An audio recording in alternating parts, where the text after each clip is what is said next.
Hello there, and welcome back to Sleep Orion. Tonight, we journey to a place where time itself stands frozen. Where the ordinary rhythms of ancient life were captured in an instant and preserved beneath layers of volcanic ash for nearly 2,000 years. We travel to Pompeii. Not simply to walk its streets or marvel at its ruins, but to follow in the footsteps of those who first lifted the veil of centuries. To stand beside the archaeologists who carefully brushed away the dust and ash, revealing object after object from a lost world. To read with them the catalogue of discoveries from a Roman villa, each item a whisper from the past, each fragment a story waiting to be told. Before we begin, if you enjoy these quiet journeys through history, I invite you to like, subscribe, or share a thought in the comments. It helps others find their way here too, one curious soul at a time. For now, just breathe. Let the present fade. And let us descend together into the buried city, where every discovery is a conversation across the centuries. Let's begin. The city sleeps beneath a blanket 20 feet deep. 19 centuries have passed since the morning when Mount Vesuvius spoke in thunder and flame, when the sky darkened at midday, when ash began to fall like snow that would not melt. The residents of Pompeii watched the mountain with growing fear. Some fled. Some stayed. Some waited too long. By the next morning, Pompeii was gone. Not destroyed in the way a city burns or crumbles, but buried. Covered completely. The rooftops vanished beneath pumice stone. The streets disappeared under layers of ash. The walls, the gardens, the temples, all of it sealed away as if the earth itself had decided to keep a secret. And for centuries, the earth kept that secret well. The survivors who returned found nothing but grey wasteland. The shapes of buildings barely visible as mounds in the ash. They salvaged what they could, drilling down through the layers, pulling out marble and bronze, taking what was valuable and leaving the rest. Then they moved on. Built new towns. New lives. The old city faded from memory. Time flowed onward, as it always does. Seasons turned. Generations passed. The name Pompeii appeared on old maps, but no one was quite sure where the ancient city had stood. The fields above it grew grain and grapes. Farmers plowed the ash-rich soil, sometimes striking ancient walls beneath, but thinking nothing of it. Just old stones. Just forgotten foundations from some nameless past. The mountain that had destroyed the city stood watch in silence. Vesuvius erupted again. And again. Each time adding new layers, new stories of destruction, burying the memory of Pompeii even deeper. By the time 15 centuries had passed, the city was more legend than place.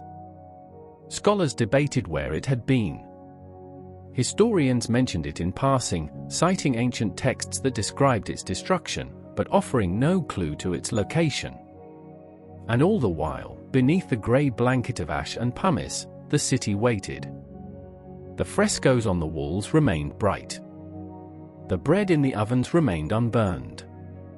The bodies of those who had hidden in cellars, who had clutched their children close, who had pressed cloth to their faces against the choking ash, all remained where they had fallen. Waiting. Preserved in a moment that stretched across centuries.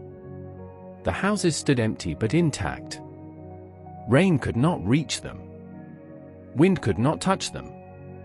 The usual agents of decay, the slow work of weather and time, could not penetrate the seal of ash. It was as if the city had been placed in a vessel and closed away. As if some careful hand had decided that this moment, this place, these lives, should not be lost completely to forgetting. In the rooms of the villas, the everyday objects of Roman life lay undisturbed. Cooking pots still hung from their hooks. Wine amphoras still lined the storerooms. Jewelry boxes still held their treasures. In the gardens, the roots of plants had rotted away, leaving cavities in the ash, perfect negative spaces that remembered the shape of trees and vines and flowers that had bloomed here when the world was different. The silence beneath the earth was absolute. No wind moved through the buried streets. No light reached the painted walls. No sound disturbed the stillness of rooms that had once echoed with voices, with laughter, with the ordinary noise of living. The city dreamed in darkness, a ghost of itself, waiting for someone to remember. Waiting for someone to care. And then, after so much waiting, came the first whisper. The first hint that what had been lost might yet be found. It was the year 1592. The Kingdom of Naples was building. Always building. Aqueducts to bring water to the growing towns. Canals to drain the marshes. The work was practical, necessary, unremarkable. The architect Domenico Fontana had been commissioned to dig a new underground aqueduct, a channel to carry water from the Sarno River to the mills at Torre Annunziata. The workers dug. The earth gave way. The tunnel progressed through soil and rock, following the route that had been planned. And then, unexpectedly, they broke through into something else. Not rock. Not soil. But a wall. Ancient. Covered with paintings. The colors still visible in the dim light of the workers' lamps. Fontana examined the discovery. He saw the frescoes. Saw the inscriptions. Realized that this was something old, something from the time of the Romans. But he was an engineer, not an antiquarian. His task was to build an aqueduct, not to explore ruins. And so he made a decision. He recorded the discovery in his notes. Then he instructed his workers to continue. The tunnel passed through and underneath the ancient buildings. The aqueduct was completed. The water flowed. Fontana kept his discovery secret, or nearly so. He mentioned it to a few colleagues. Made some notes. But he did not announce it. Did not investigate further. Perhaps he feared that public knowledge would delay his project. Perhaps he simply did not understand the significance of what he had found. Either way, the moment passed. The aqueduct functioned. The ancient walls remained buried. And Pompeii slipped back into sleep for another century and more. But whispers have a way of spreading. Fontana's notes survived. His mentions of painted walls beneath the earth reached other ears. And in the decades that followed, others began to wonder. Began to search. The idea took hold that somewhere beneath the fields near Vesuvius, something remarkable lay hidden. In 1689, a well digger named Francesco Picchetti found an inscription. A fragment mentioning Pompeii. He thought at first it referred to a villa belonging to the Roman general Pompey the Great. The scholar Francesco Bianchini corrected him. This was not Pompey's villa. This was the ancient city itself. The lost city of Pompeii. Here. Beneath these fields. The knowledge spread slowly. Treasure hunters came, digging irregular holes, searching for statues and gold. They found some. Enough to keep them coming back. But their methods were destructive. They broke through walls to reach the rooms beyond. They took what glittered and left the rest. They kept no records. Made no maps. The fragments they removed were scattered, sold, lost. The city was being discovered, but the discovery was a kind of violence. Then, in 1738, came a different kind of attention. Workers digging a well for the King of Naples at Resina broke into underground chambers filled with ancient sculptures. This was Herculaneum, Pompeii's sister city, also buried by Vesuvius. The quality of the finds was extraordinary. Marble statues of such perfection that the king immediately claimed them for his collection. Charles of Naples was not interested in scholarship for its own sake. He was interested in glory, in treasures that would demonstrate the magnificence of his rule. But his interest, however vain, meant resources, meant workers, meant a sustained effort to excavate and recover. And so the work began in earnest. The Spanish military engineer Roque Joaquín de Alcubierre was placed in charge. He had no training in archaeology because no such training existed. Archaeology, as we understand it, had not yet been born. Alcubierre was a treasure hunter with royal backing. His method was simple: dig tunnels, find objects, extract them, move on. The tunnels were not preserved. The context of finds was rarely noted. The delicate work of understanding what each object meant, where it had been, what story it told, all of this was secondary to the primary goal of filling the royal collection. But Alcubierre was not entirely without care. He kept journals, drew rough maps, and when he heard reports of similar ruins at a site near Civita, he turned his attention there in 1748. This site would prove to be Pompeii itself, though it would be 15 years before an inscription confirmed its identity beyond doubt. The excavation of Pompeii began as an extension of the work at Herculaneum. Shafts and tunnels, looking for the spectacular, the beautiful. But unlike Herculaneum, which was buried under 50 feet of hard volcanic stone, Pompeii lay beneath a softer layer of ash and pumice. Easier to excavate. And as the workers dug, they realized the extent of what they had found. Not isolated buildings, but an entire city. Block after block. Street after street. All of it preserved. The news spread across Europe. Pompeii became a sensation.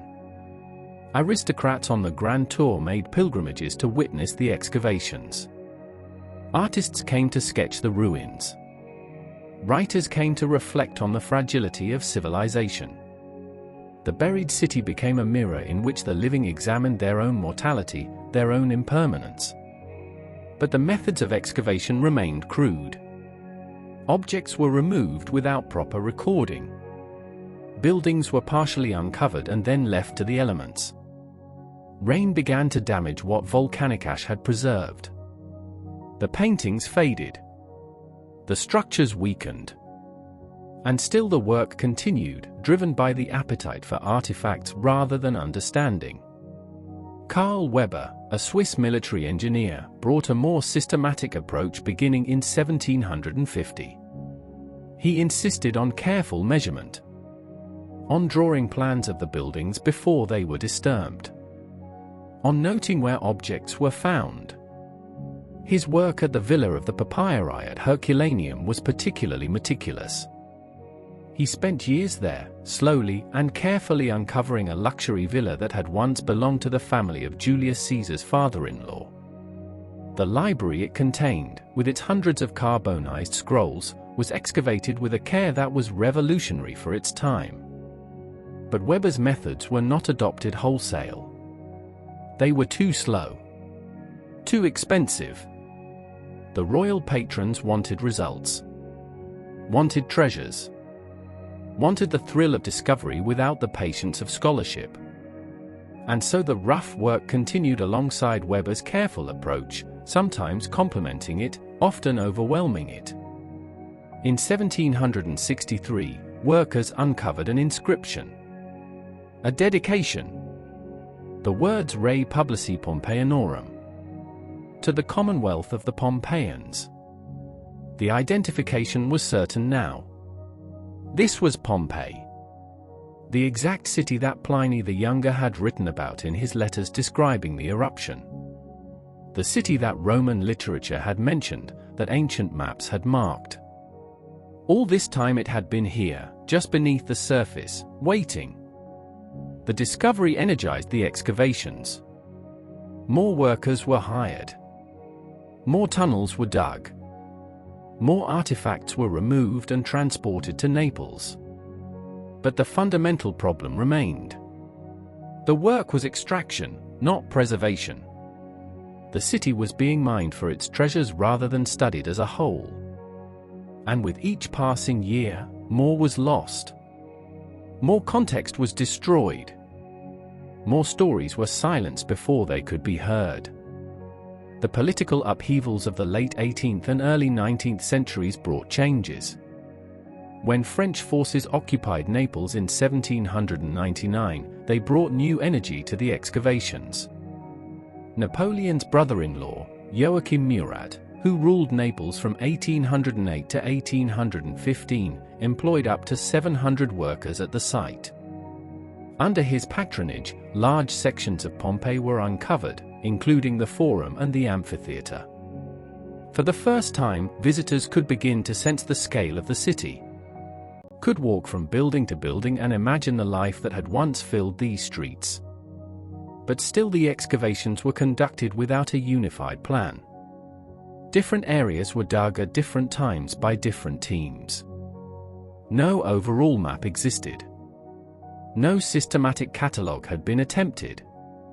The city was being revealed, but it remained chaotic, fragmented, incompletely understood.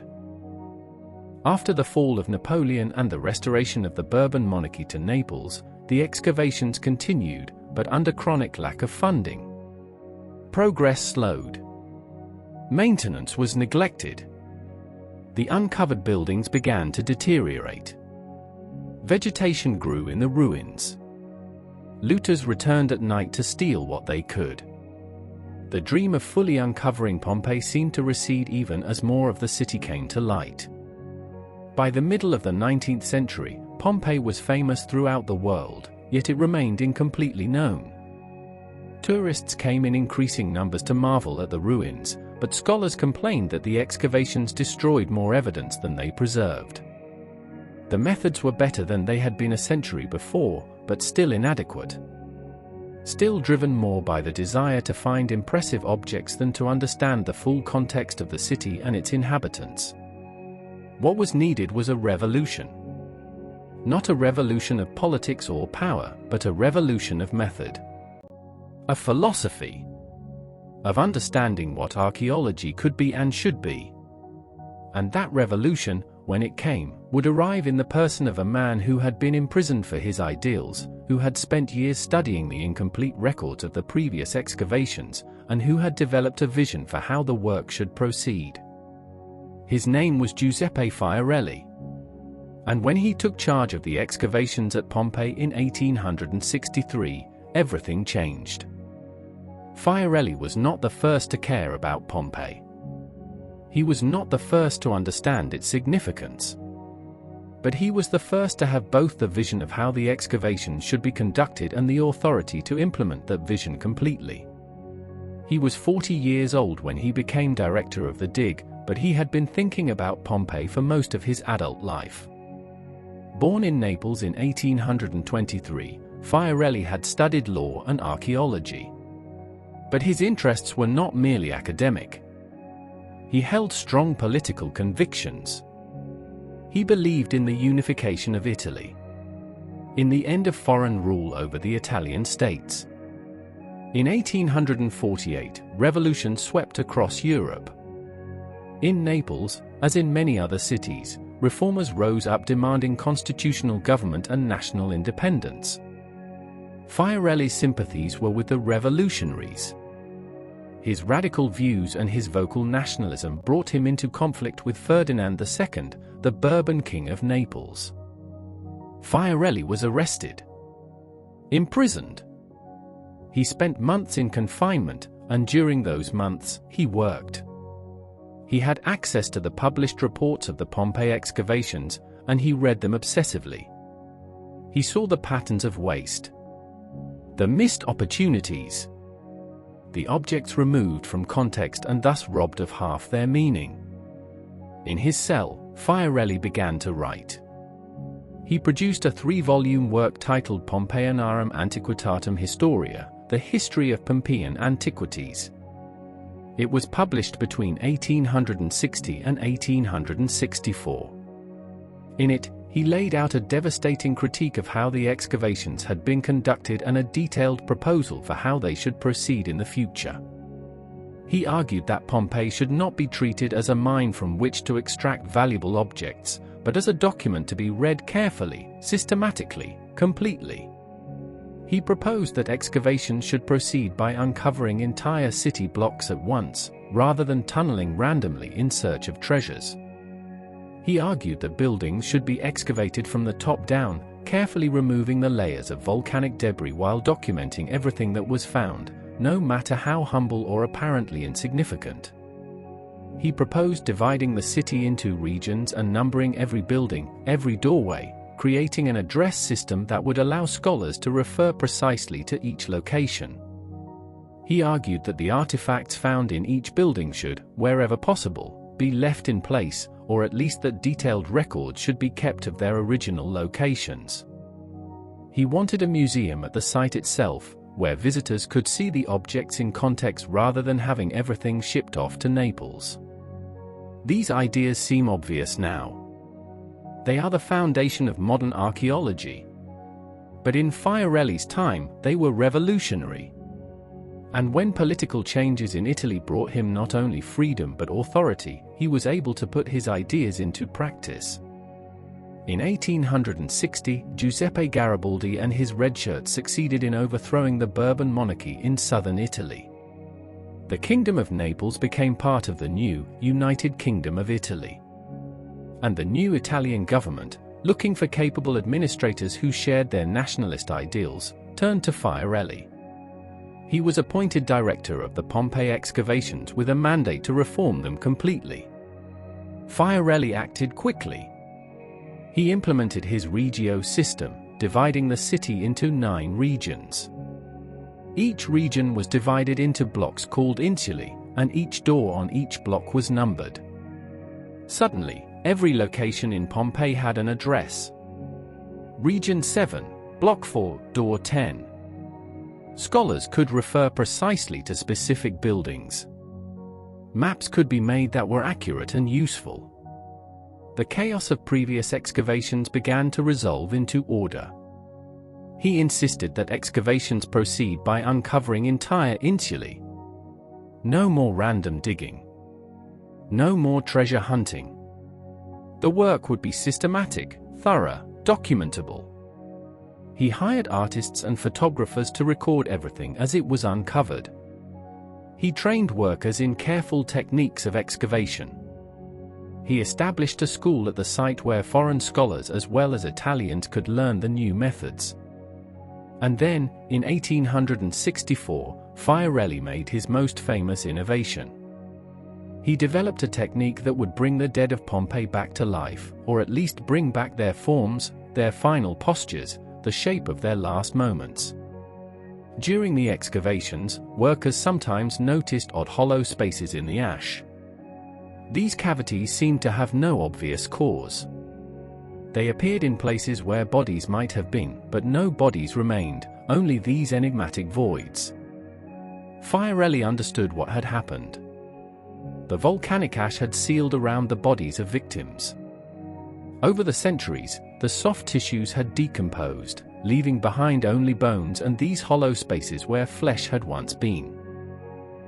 Fiorelli realized that these voids were, in effect, molds. And if they were molds, they could be used to make casts. He ordered that whenever such a cavity was discovered, it should be carefully cleaned out, removing any bones but leaving the void intact. Then plaster of Paris should be poured in and allowed to set. Finally, the ash around the plaster could be chipped away, revealing a 3-dimensional cast of the person at the moment of death. The first casts were made in the Garden of the Fugitives, where a group of people had tried to escape the eruption by fleeing toward the city walls. They did not make it. The ash overtook them. And 18 centuries later, Fiorelli's plaster revealed them again. Men, women, children, frozen in their final postures.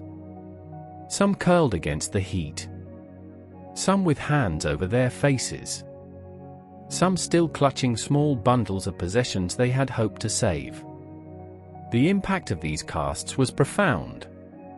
Suddenly, Pompeii was not just an ancient city of ruins and artifacts. It was a place where real people had lived and died. The casts gave faces, or at least forms, to the victims of the catastrophe.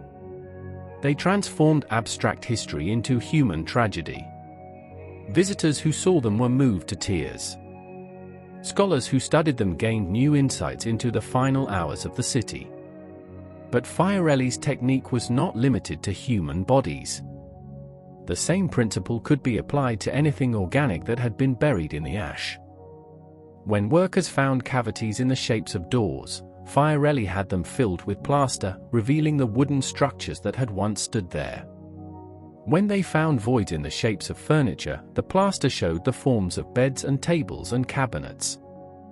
Even the roots of plants could be cast, showing the layout of gardens that had vanished. The method was ingenious, but it required patience. Required care. Required workers who understood what they were looking for and why it mattered. Fiorelli trained his teams carefully. He supervised the work closely. And as the excavations proceeded under his direction, the amount of information preserved increased dramatically. He was also innovative in how he chose to display the findings. Previous directors had sent the best artifacts to museums in Naples, leaving Pompeii stripped of much of its glory. Fiorelli argued that this practice robbed the site of meaning. How could visitors understand a villa if all its beautiful frescoes and mosaics had been removed? How could they appreciate the layout of a house if the furniture and decorations that had defined its spaces were gone? He established a museum at Pompeii itself, the Antiquarium, where objects could be displayed near their original locations. He argued that the best frescoes should be left on the walls where they had been painted, protected from the elements but visible in context. When this was not possible, when conservation required that paintings be detached and moved, he insisted that copies be made and placed in the original locations, so that visitors could still experience the buildings as coherent spaces. All of these changes, implemented over Fiorelli's decade and a half as director, transformed Pompeii from a treasure trove being plundered into an archaeological site being studied. The difference is not merely semantic. It represents a fundamental shift in how we understand the past. Objects removed from context become curiosities. Objects left in place, or at least carefully documented in their original positions, become evidence. And from evidence, stories can be reconstructed. Fiorelli remained director of the Pompeii excavations until 1875, when he was promoted to Director General of Italian Antiquities and Fine Arts, overseeing archaeological work throughout the newly unified nation.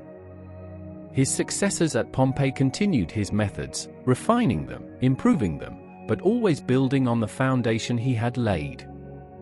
The impact of Fiorelli's work extended far beyond Pompeii.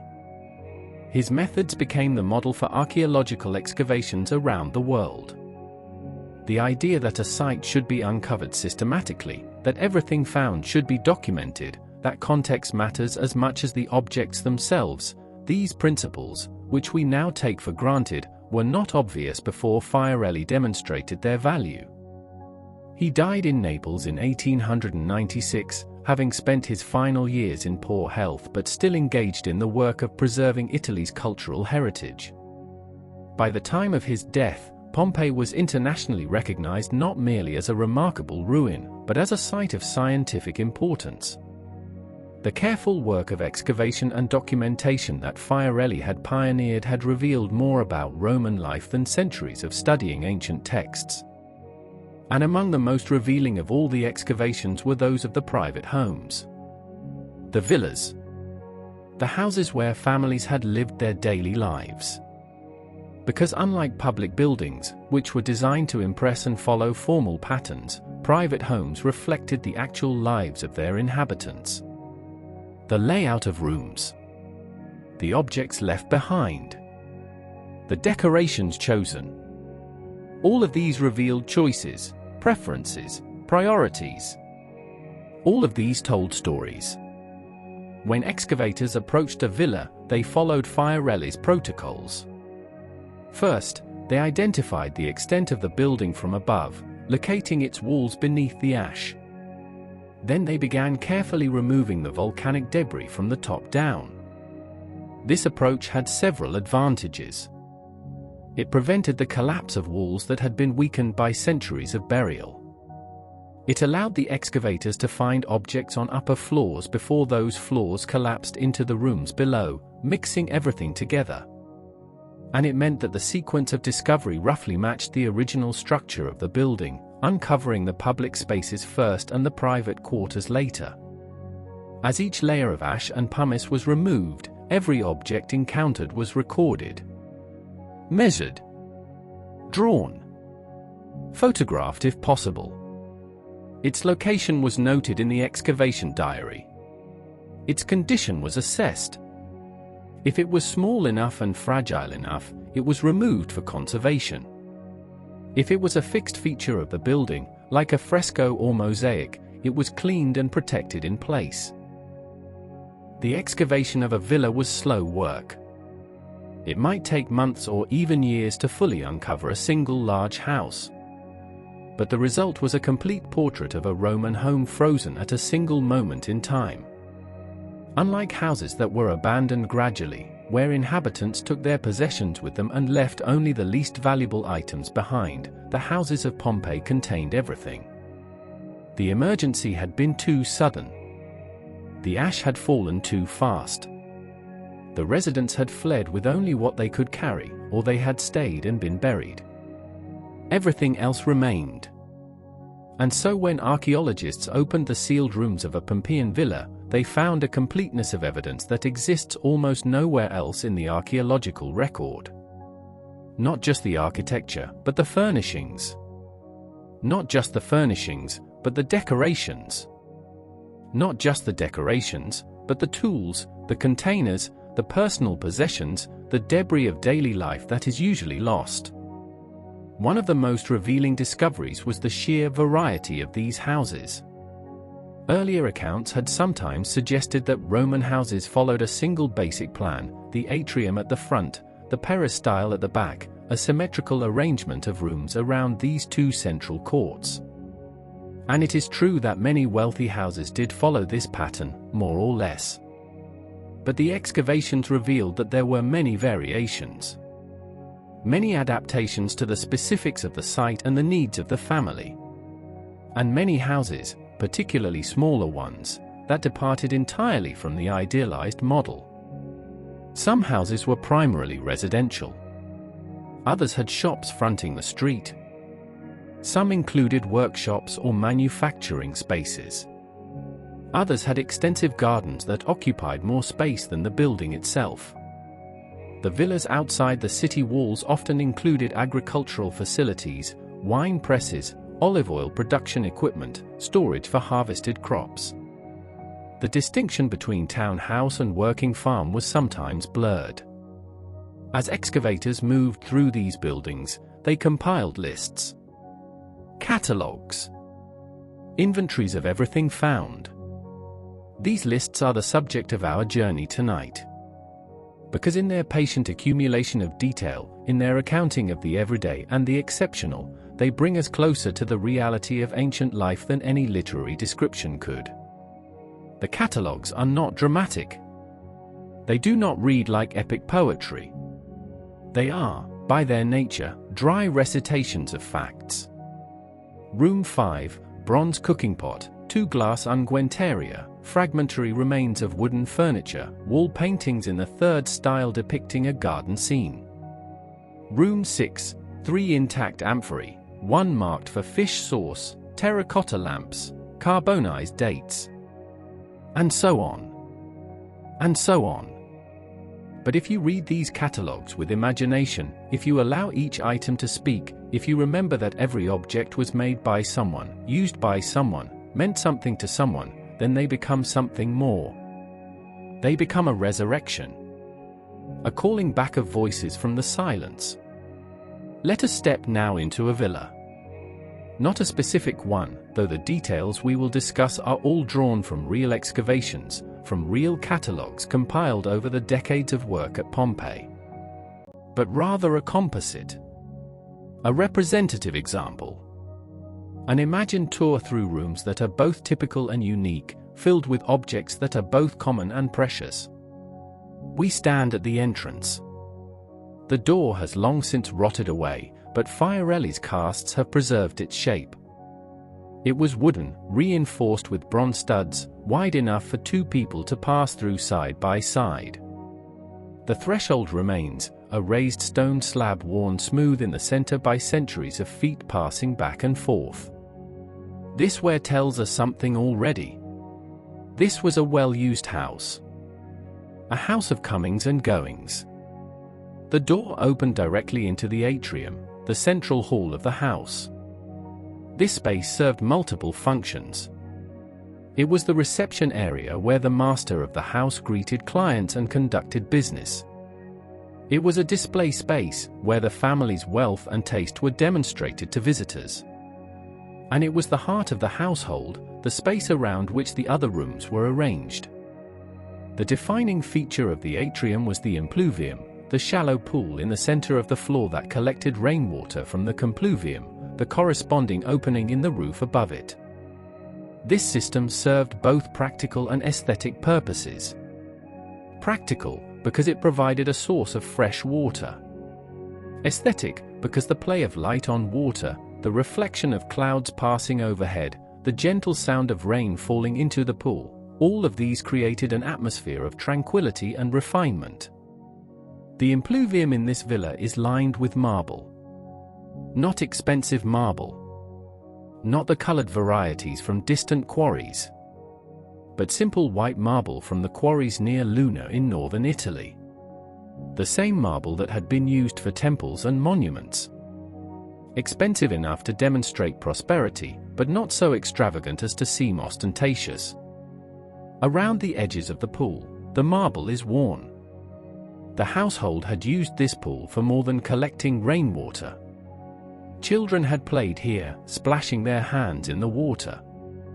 Servants had drawn water for cooking and washing. The wear patterns show the reality behind the formal function. At the far end of the atrium, directly opposite the entrance, is the tablinum, the master's office. This room was not completely enclosed. Its front, facing the atrium, was open, though curtains could be drawn for privacy. Its back opened onto the peristyle, the columned garden court at the rear of the house. This arrangement created a sight line. A visitor entering through the front door would look straight through the atrium, through the tablinum, into the garden beyond, seeing the full depth and elaboration of the house in a single glance. In the tablinum, the excavators found a wooden desk. Or rather, they found the cavity where a wooden desk had been, and they filled it with plaster, recovering its form. The desk was simple. A flat surface supported by 4 legs. But beside it, they found something more precious, a set of bronze writing implements. Styluses for writing on wax tablets. A small knife for smoothing the wax. A container that would have held ink. These objects tell us that the master of this house was literate. That he conducted correspondence. That he kept accounts or records or perhaps wrote for pleasure. The wax tablets themselves did not survive. Wax melts at temperatures far lower than those the pyroclastic surge reached. But some houses in Pompeii did preserve tablets, or at least carbonized remains of them. These tablets have given us some of our most intimate glimpses into Roman daily life.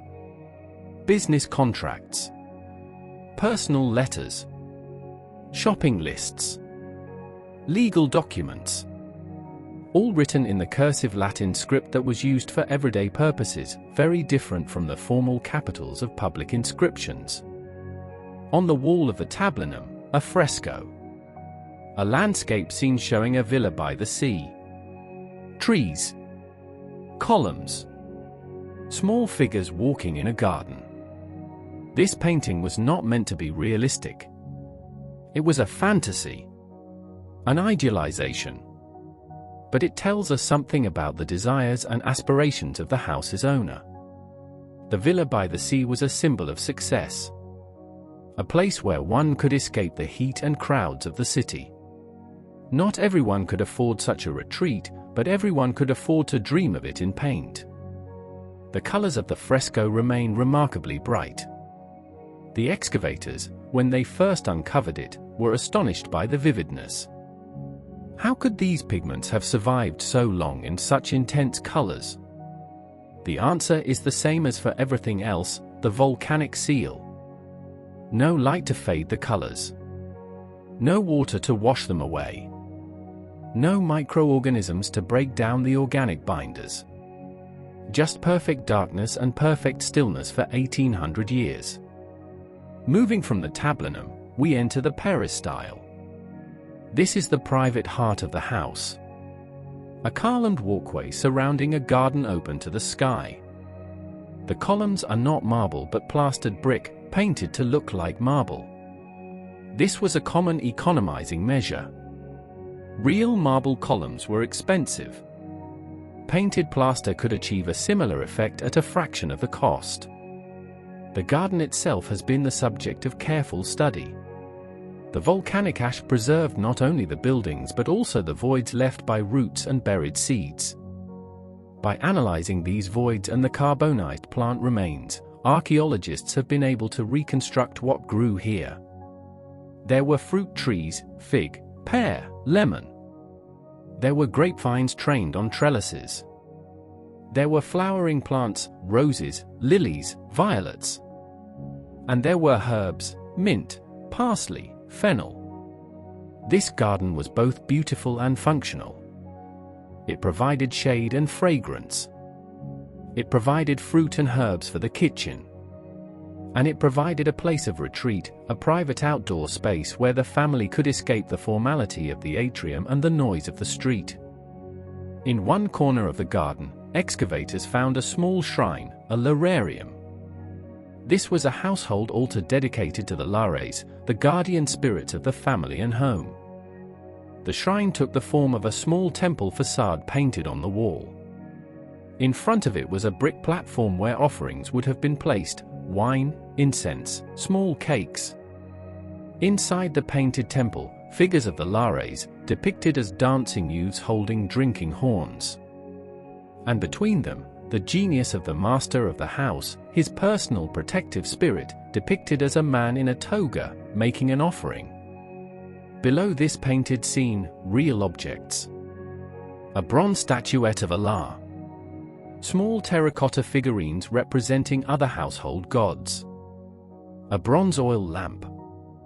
These items would have been used in daily devotions. The Romans did not have a single day of worship like our Sunday. Instead, religious observance was woven throughout the daily routine.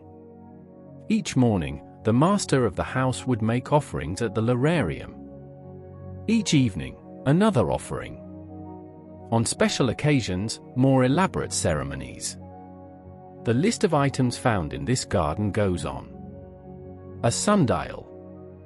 Bronze garden furniture, eaten away by corrosion but still recognizable. Terracotta pots that had held plants. Marble sculptures, a fountain in the shape of a boy riding a dolphin, water once flowing from the dolphin's mouth into a small pool. A herm, a squared pillar topped with the head of a god, standing at the junction of two paths. Each item would have been recorded, measured, photographed, added to the catalogue. Garden, peristyle. Northeast corner. Bronze statuette of La. Height, 15 centimeters. Weight, 200 grams.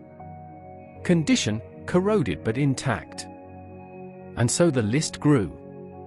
Each object a datum. Each datum a piece of evidence. Each piece of evidence a fragment of a life. As we move through the house, room by room, the catalogue continues. The bedrooms, the cubicular, small intimate spaces opening off the peristyle. In one, the remains of a bed, bronze fittings, the decay of wood, the cavity where a mattress stuffed with wool or straw had been. Beside the bed, a small table. On the table, a lamp. Oil lamps were the only source of artificial light after sunset. This lamp is bronze, decorated with a relief showing a theatrical mask. Its wick channel is blackened from use. On the wall of the bedroom, a fresco showing a scene from mythology. Narcissus gazing at his reflection in a pool. The young man's beauty captured in careful brushstrokes. His expression both admiring and melancholic. This painting was not merely decoration. It was a statement about love, about self-knowledge, about the dangers of excessive pride. The owner of this house, or the artist they employed, chose this subject deliberately. It meant something to them. In another bedroom, smaller than the first, the remains of a child's toys. A wooden doll, its jointed limbs still articulated. A set of knucklebones used for games. A small bronze horse on wheels. These objects, so simple, so ordinary, perhaps carry the most emotional weight of anything in the catalogue. They remind us that this was not just a house of adults, of formal social life, of business and display. Children lived here. Children played here. And when the mountain erupted, those children either fled with their parents or perished with them. The excavators who found these toys would have felt that weight. Would have paused in their work, holding these small objects, thinking about the hands that had last held them. The catalogues do not record such moments of reflection. The entries remain factual. Bedroom, southwest corner. Wooden doll, articulated. Knucklebones, 5. Bronze horse, wheeled. But behind the facts, behind the measurements, there is always the human reality. Always the awareness that these are not merely artifacts but remnants of lives. Moving now to the other side of the house, we come to the service areas. The kitchen, the storage rooms, the servants' quarters. These spaces were less elaborately decorated than the public rooms. The walls here are simple plaster, sometimes painted, but usually in plain colors: white, red, yellow. No elaborate scenes. No mythological narratives. Just functional surfaces that could be kept clean. The kitchen is a revelation. Modern visitors to Pompeii are often surprised by how small the kitchens were. We are accustomed to kitchens as the heart of the home, spacious and well-equipped. Roman kitchens were often cramped, utilitarian, tucked away. Cooking was hot, smoky work, and the wealthy preferred to keep it at a distance from the main living areas. But what the kitchens lacked in size, they made up for in the richness of evidence they provided. Because here, more than anywhere else in the house, the volcanic ash preserved organic materials. Carbonized food. Seeds. Fish bones. Shells. All the debris of meals prepared and consumed. All the evidence of what Romans actually ate, as opposed to what literary sources tell us they ate. The kitchen in this villa centers on a raised masonry counter with built-in charcoal braziers. This is where cooking was done. The charcoal provided heat. Pots and pans were set directly on the coals or hung above them. The excavators found several of these cooking vessels still in place. Bronze pots with iron handles. Terracotta casseroles. A portable bronze grill for roasting meat or fish. On a shelf beside the stove, bronze ladles and strainers. A cleaver with an iron blade and bone handle. A wooden chopping board, its surface scarred with countless cuts. These are the tools of daily food preparation. They would have been used constantly, by enslaved cooks or by family members themselves, depending on the household size and wealth. In the storage rooms adjacent to the kitchen, the excavators found amphorae. These large ceramic jars, with their distinctive pointed bottoms and two handles, were the standard shipping containers of the Roman world. They held wine, olive oil, garum, the fermented fish sauce that was ubiquitous in Roman cooking, pickled vegetables, dried fruits. Each amphora type was characteristic of a particular region and product. Scholars can often identify not only what an amphora contained but where it came from based on its shape and the clay used to make it. One amphora in this villa still bore its painted inscription, Garum from Pompeii. This tells us something important: Pompeii was not just a consumer of goods but a producer. The city had a thriving industry making garum from the fish caught in the Bay of Naples. This particular amphora might have been filled locally, intended for export, but kept in the house for domestic use.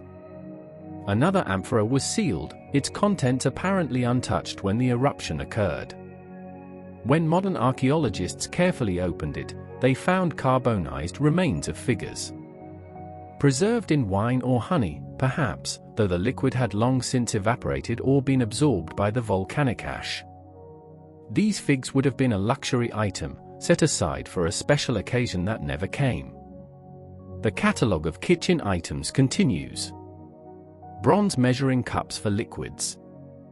A set of terracotta molds for making cakes or breads. A pestle and mortar for grinding spices. A colander for draining. A funnel for transferring liquids. Each item functional. Each item necessary. Together, they speak of the complexity of Roman cooking, of a cuisine that was sophisticated and demanding, requiring skill and a variety of specialized tools. And then there is the food itself. Or rather, the remains of food. Carbonized loaves of bread, their round shape perfectly preserved. Archaeologists have examined these loaves closely. They were made from wheat flour, sometimes mixed with other grains.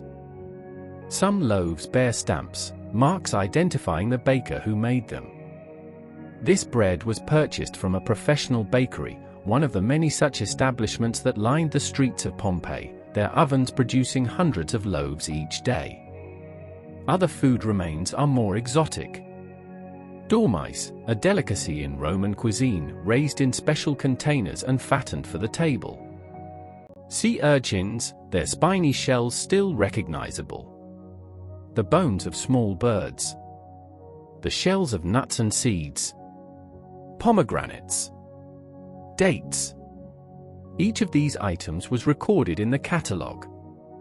Each added to our understanding of Roman diet. But the catalogue is more than a list of what was eaten. It is also a record of how food was obtained, stored, prepared. The amphorae show us trade networks stretching across the Mediterranean. The cooking implements show us techniques. The carbonized remains show us preferences. Together, these pieces of evidence create a picture of daily life that is far more detailed and more accurate than what we could reconstruct from texts alone. As we continue through the villa, into the upper floors now, following the excavators' careful work, we find more bedrooms, more storage spaces, more evidence of ordinary life. The rooms on the upper floor were often rented out to lodgers or used for additional servants. They were simpler than the rooms below. Smaller windows. Plainer walls. But they contain the same types of objects. Beds. Chests for storage. Lamps. Personal items. In one upper room, excavators found a locked wooden chest. When they opened it, carefully, documenting every step, they found that it contained the household's valuables. Coins. Silver spoons. Gold jewelry. A bronze mirror. These items had been assembled, perhaps hastily, when the eruption began. The residents of the house may have planned to flee, taking this chest with them. But something prevented them. The ash fell too fast. The fumes were too thick. Or perhaps they simply thought the danger would pass, that they could wait in shelter and emerge when the eruption ended. They waited too long. The coins in the chest are particularly informative. Roman coins bore the images and inscriptions of emperors and important events. By examining these coins, archaeologists can date them precisely. The latest coins in this chest were minted in the years immediately before the eruption. This confirms what we know from other evidence, that the eruption occurred after these coins entered circulation but before they could become worn from long use. The date of August 79 AD, long accepted based on the letters of Pliny the Younger, is further supported by evidence like this. The jewelry in the chest includes several rings. Gold band set with gemstones. Carnelian. Amethyst. Garnet. Some of the stones are carved as intaglios, with tiny scenes or symbols that could be used as seals, pressed into wax to authenticate documents. These rings were not merely ornaments. They were tools. Signs of status.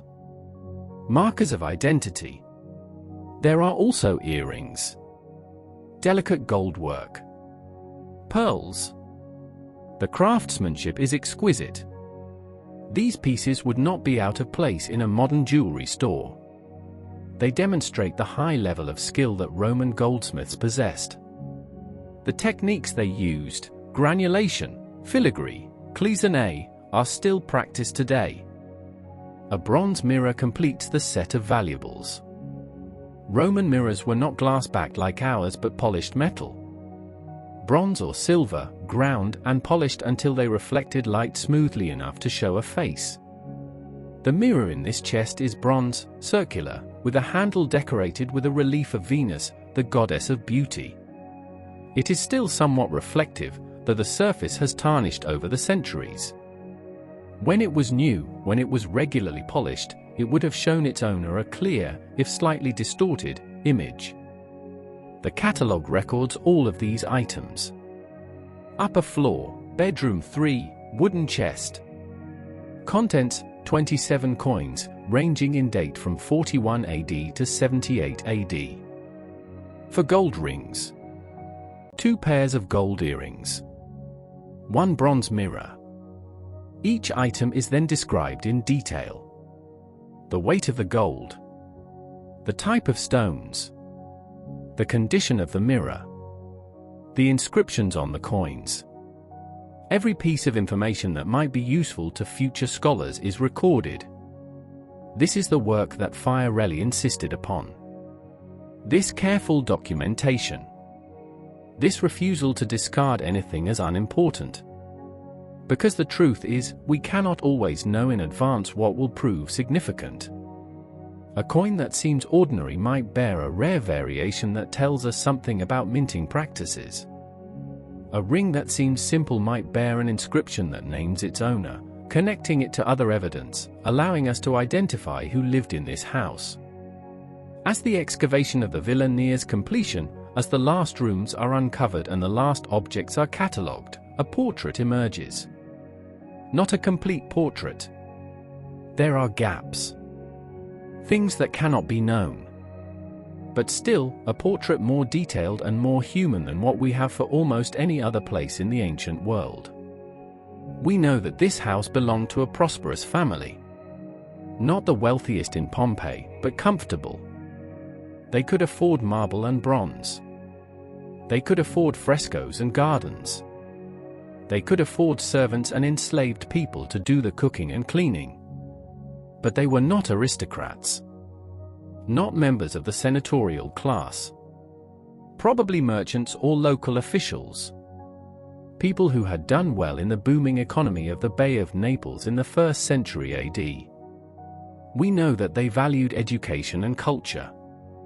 The writing implements in the tablinum. The subjects chosen for the frescoes.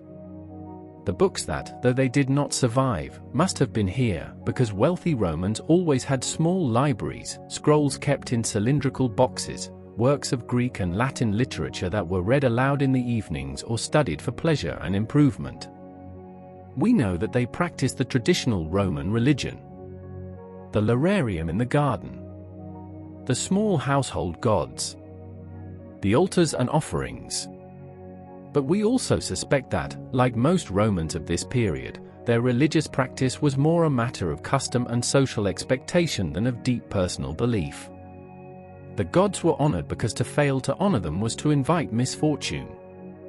Religion was woven into the fabric of daily life, but it did not dominate thought in the way that religion sometimes dominates cultures where faith is more central.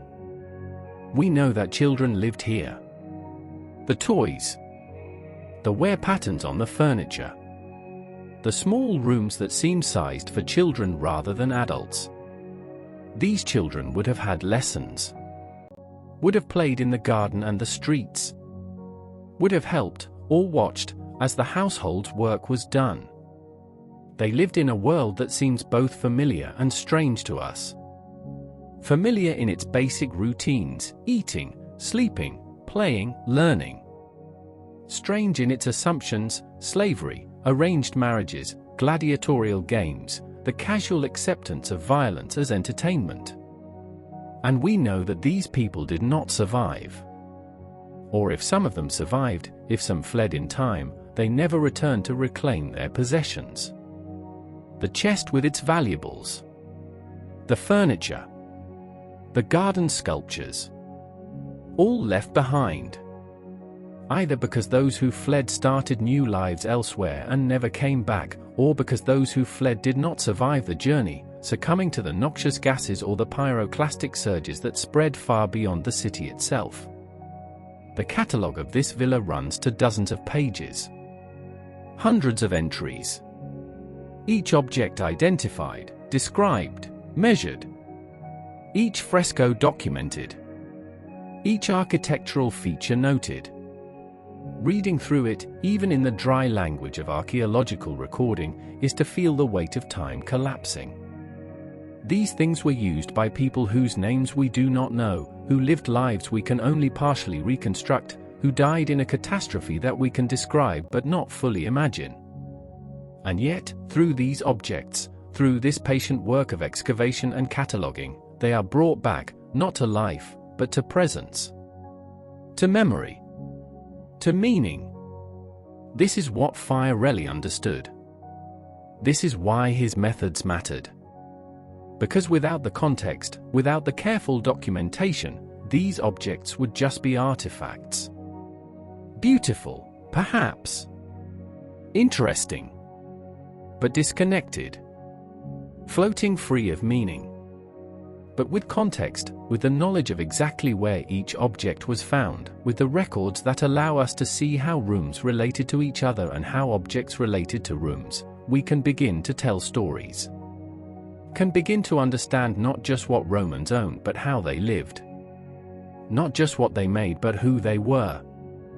The work at this villa is done. The rooms have been excavated. The objects have been catalogued. The frescoes have been photographed and, where necessary, detached and moved to the museum for conservation. The building itself has been stabilized, roofed over to protect it from rain, made accessible to visitors who walk through it marveling at what has been preserved. But the catalogue remains. Stored in archives. Published in journals. Available to scholars who wish to study it. And in that catalogue, the villa lives on, not as a pile of ruins but as a documented place, as a collection of specific objects with specific meanings, as evidence of specific lives lived in a specific time. And there are dozens of such villas in Pompeii. Hundreds of houses. Each with its own catalogue. Each with its own story. Together, they form an archive of Roman life more complete than anything else that survives from the ancient world. An archive that continues to grow as new excavations continue, as new techniques allow us to see what earlier archaeologists missed, as new questions lead us to re-examine old evidence with fresh eyes. This is the gift that Fiorelli gave us. Not merely the plaster casts, though those are the most dramatic and most famous, but the entire system of careful excavation and thorough documentation. The insistence that everything matters. The patience to record even the smallest details. the vision to see that a city buried by catastrophe could become, if approached with care and respect, a window into the past clearer than any other we possess. As we prepare to move deeper into the catalogue, to explore more rooms, more objects, more stories, let us remember what makes this possible. It is not magic. It is not luck. It is method. It is care. It is the determination to preserve not just treasures but truth. Not just the spectacular but the ordinary. Not just the what but the how and the why and the where. Before we conclude this first part of our journey, let us spend a moment considering what makes these discoveries so profound. It is easy to become lost in the details, in the lists of objects and measurements. But each detail connects to something larger. Each object is a thread in a fabric of understanding that we are still weaving today. Consider the humble cooking pot we found in the kitchen. Bronze, blackened with soot, its handle worn smooth from countless hands. To the casual observer, it might seem unremarkable. Just an old pot. But to the archaeologist, to the historian, to anyone who seeks to understand how people actually lived in the past, this pot is treasure. It tells us about metallurgy, about the techniques used to cast bronze in the 1st century, about the trade that brought copper and tin together to create this alloy, about the workshops where such items were made, the craftsmen who made them, the economic networks that distributed them. It tells us about cooking, about what foods required such a vessel, about temperatures and techniques, about the daily labor of preparing meals, about who did that labor, and for whom, about the social structures that determined who cooked and who ate, who served and who was served. It tells us about maintenance and care. The wear on the handle suggests years of use. The soot on the bottom suggests it was placed directly in flames or coals.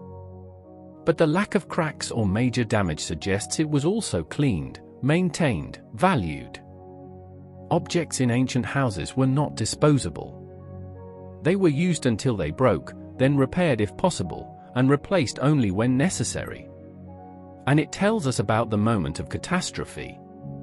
This pot was in the kitchen when the ash began to fall. Was anyone using it? Was a meal being prepared? Did the cook abandon it mid-task, fleeing or taking shelter?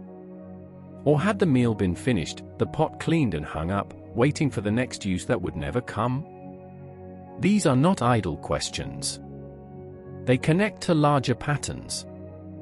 If we find similar objects across many houses, all abandoned at similar stages of preparation, we can deduce something about the timing of the eruption.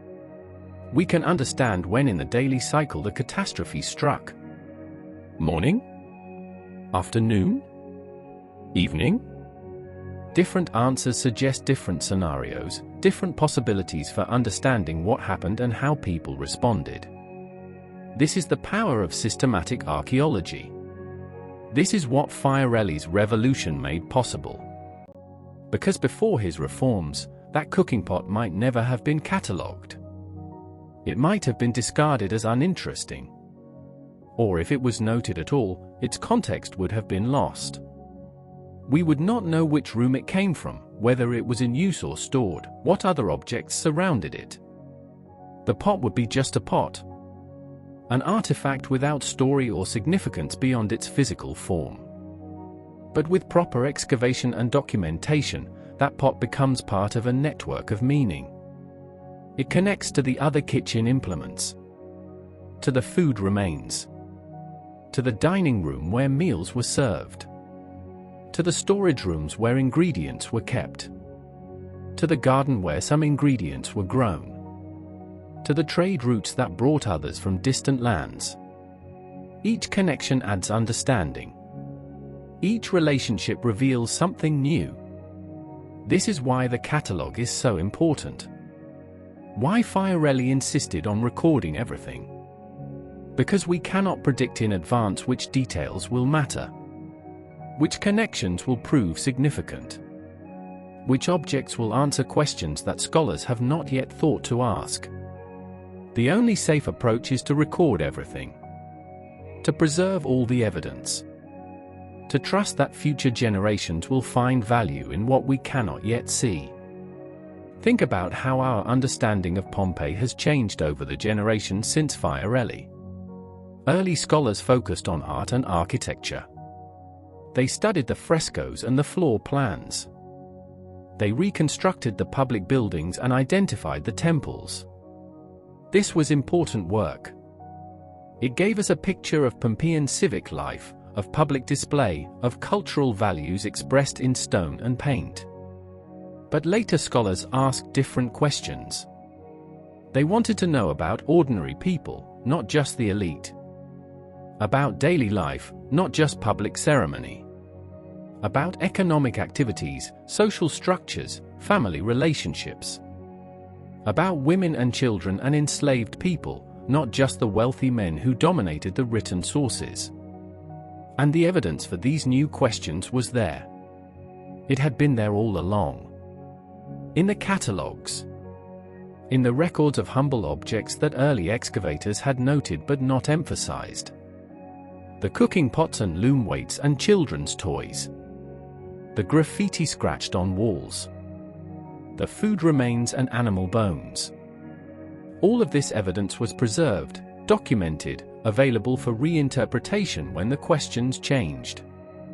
If Fiorelli had not insisted on thorough documentation, if objects had been discarded based on early scholars' assessment of what was important, whole categories of evidence would have been lost. We would have beautiful frescoes and detailed architectural plans. But we would not have the rich understanding of daily life that makes Pompeii so valuable to modern scholarship. This lesson extends beyond Pompeii. It applies to archaeological work everywhere. The methods that Fiorelli pioneered, the insistence on systematic excavation and complete documentation, these have become standard practice worldwide. When archaeologists excavate a site today, whether it is ancient or more recent, whether it is in Italy or Egypt or Mexico or China, they follow principles that trace back to Fiorelli's innovations. They excavate layer by layer, maintaining stratigraphy, understanding that position in the ground contains information. They photograph and draw and measure everything before removing it. They keep detailed field notes recording exactly what was found where. They preserve samples for later analysis, understanding that future techniques might reveal information that current methods cannot detect. They maintain chains of custody for objects, ensuring that each artifact can be traced from the moment of discovery through cleaning and conservation and storage and study. They publish their findings, making the evidence available to other scholars. They archive their field notes and photographs, ensuring that even if objects are lost or damaged, the record of their discovery survives.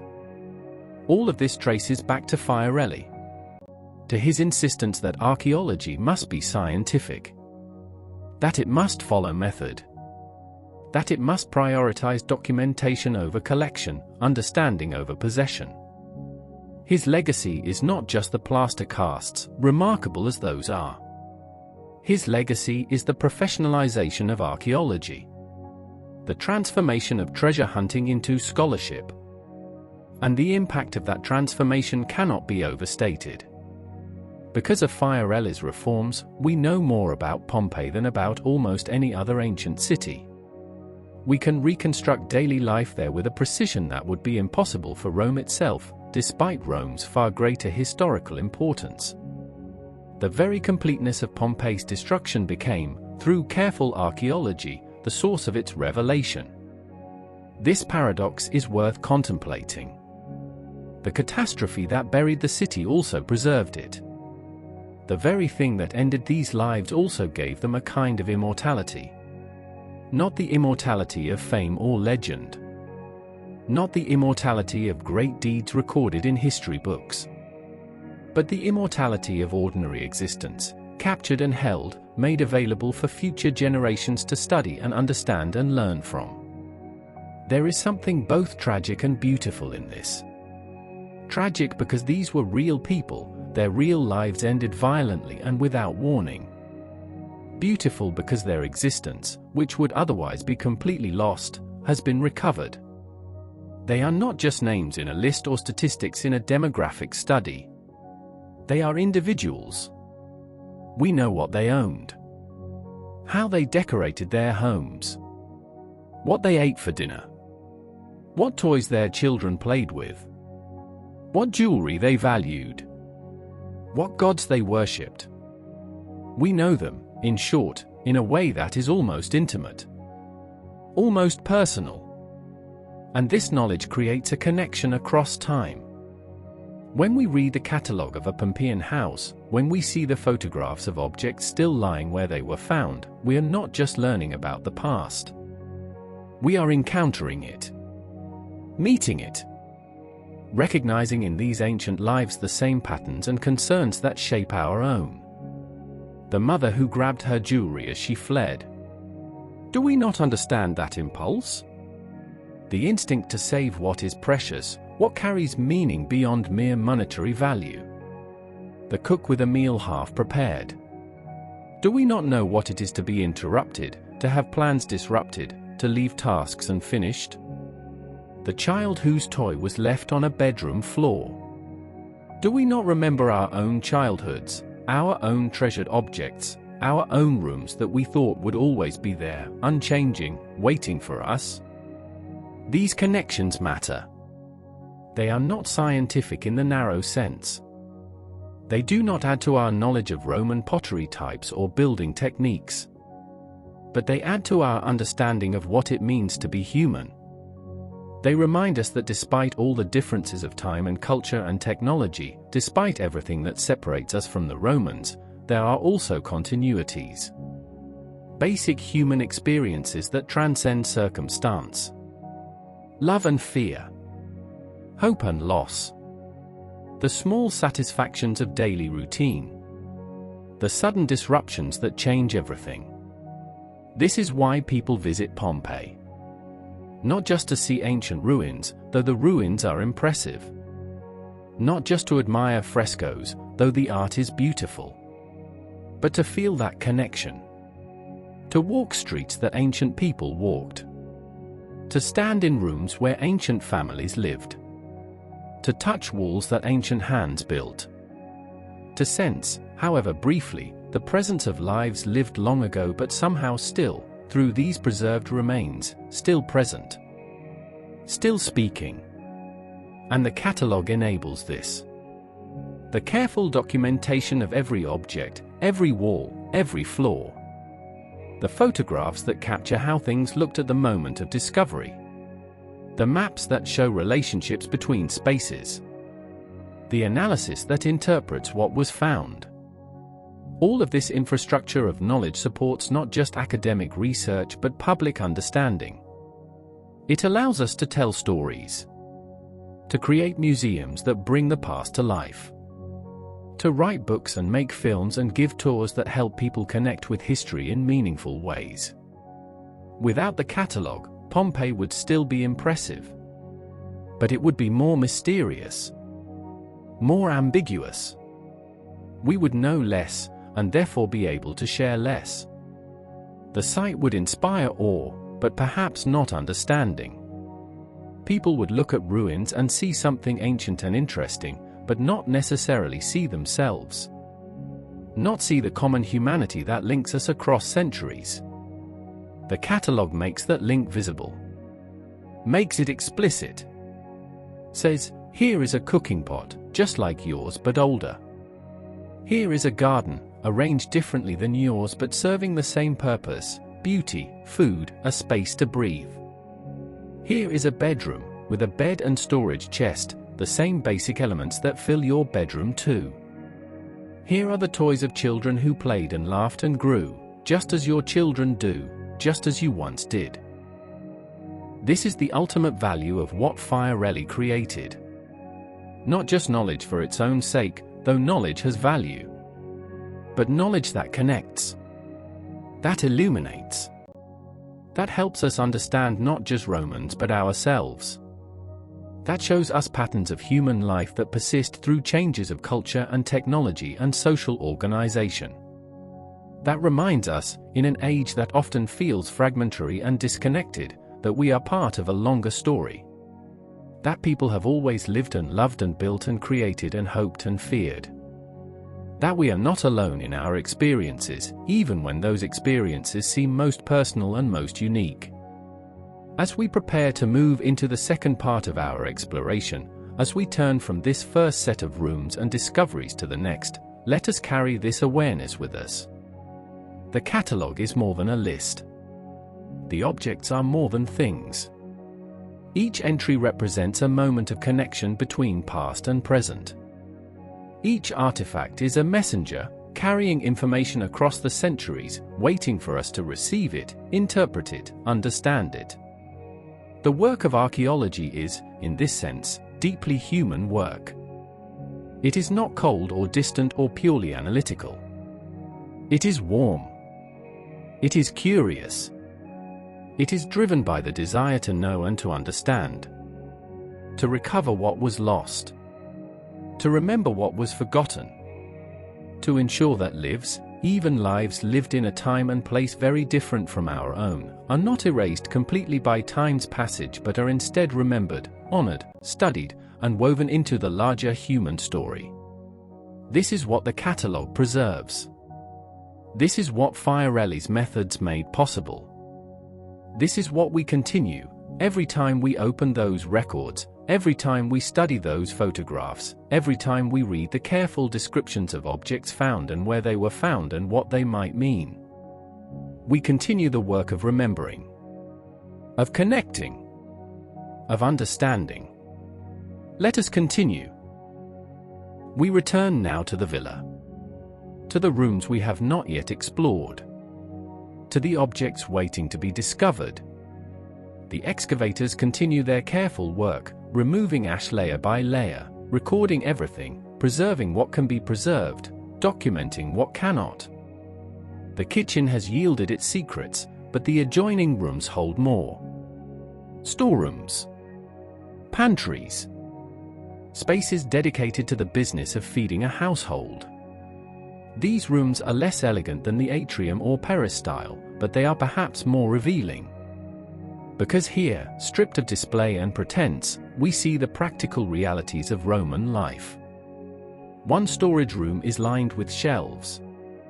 The wood has rotted, but the support brackets remain, bronze fittings still attached to the wall. The excavators found the voids where the shelves had been and filled them with plaster, recovering their positions. On these shelves had stood rows of containers. Amphorae, as we have seen. But also other vessels. Terracotta jars sealed with cork stoppers. Glass bottles, their contents long since evaporated. Bronze canisters with tight-fitting lids. The catalogue records each of these containers and, where possible, identifies what they held. Chemical analysis of residues inside the jars. Study of pollen grains trapped in the dried sediment at the bottom. Even examination of the labels, painted or scratched onto the vessel's surfaces. One amphora is marked year of the consuls Vespasian and Titus with a vintage date of 75 AD, just 4 years before the eruption. The wine it held would have been relatively young, still maturing, ready to drink but not yet at its peak. Another container held olive oil. We know this from the fatty acid residues that analysis revealed. The oil came from Venafrum, a region famous for producing the finest olive oil in Italy. This tells us about trade networks, about consumer preferences, about the importance that Romans placed on quality ingredients even for everyday cooking. A third jar contained garum, the ubiquitous fish sauce. The smell, even after 2,000 years, must have been something when the jar was first opened. But to the Romans, this smell was not offensive. It was appetizing. It meant flavor, depth, the umami richness that made their food so satisfying. Every kitchen in Pompeii would have had garum. It was as essential to Roman cooking as salt and pepper are to ours. In the corner of the storage room, a large wooden chest. The excavators approached it with special care. Wooden objects are fragile.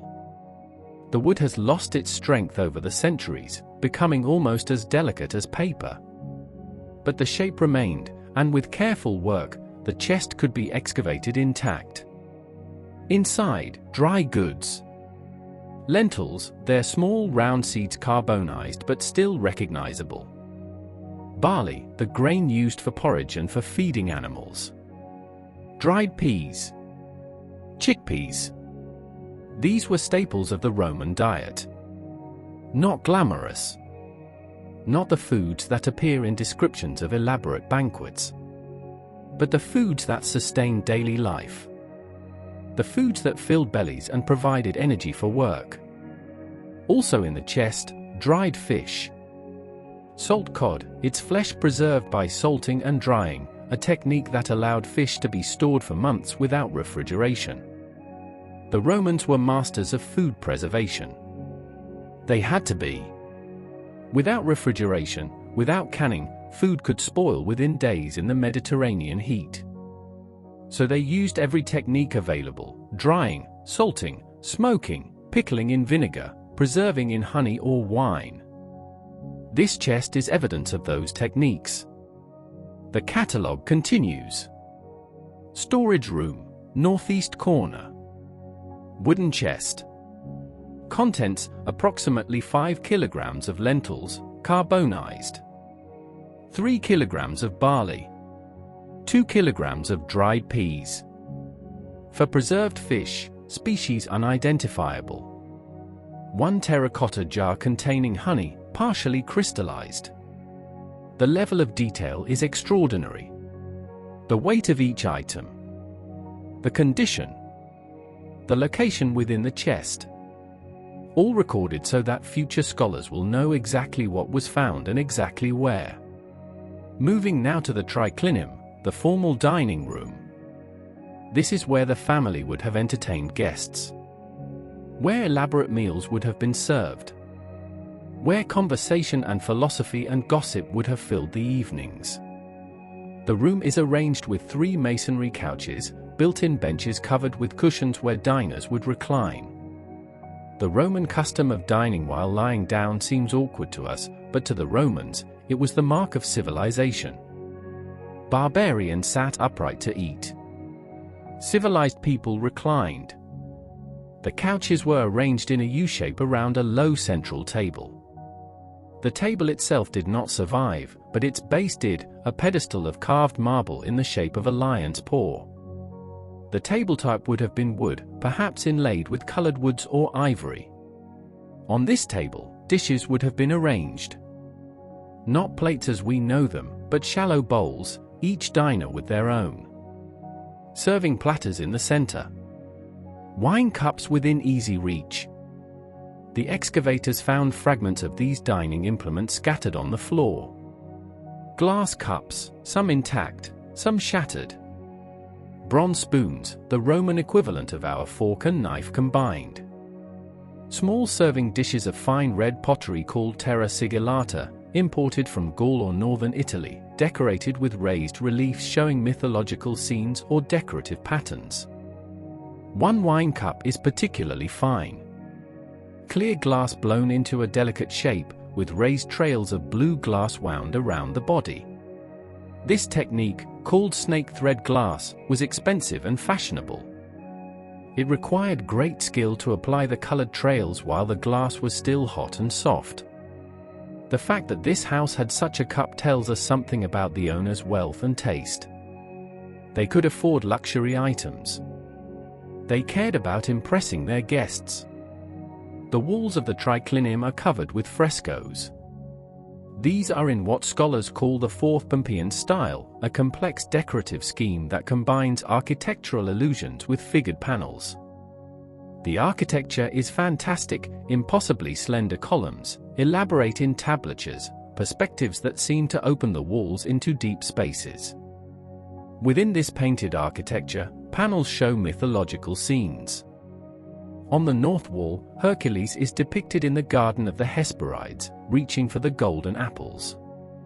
The hero is shown nude, his muscular body carefully modeled with light and shadow.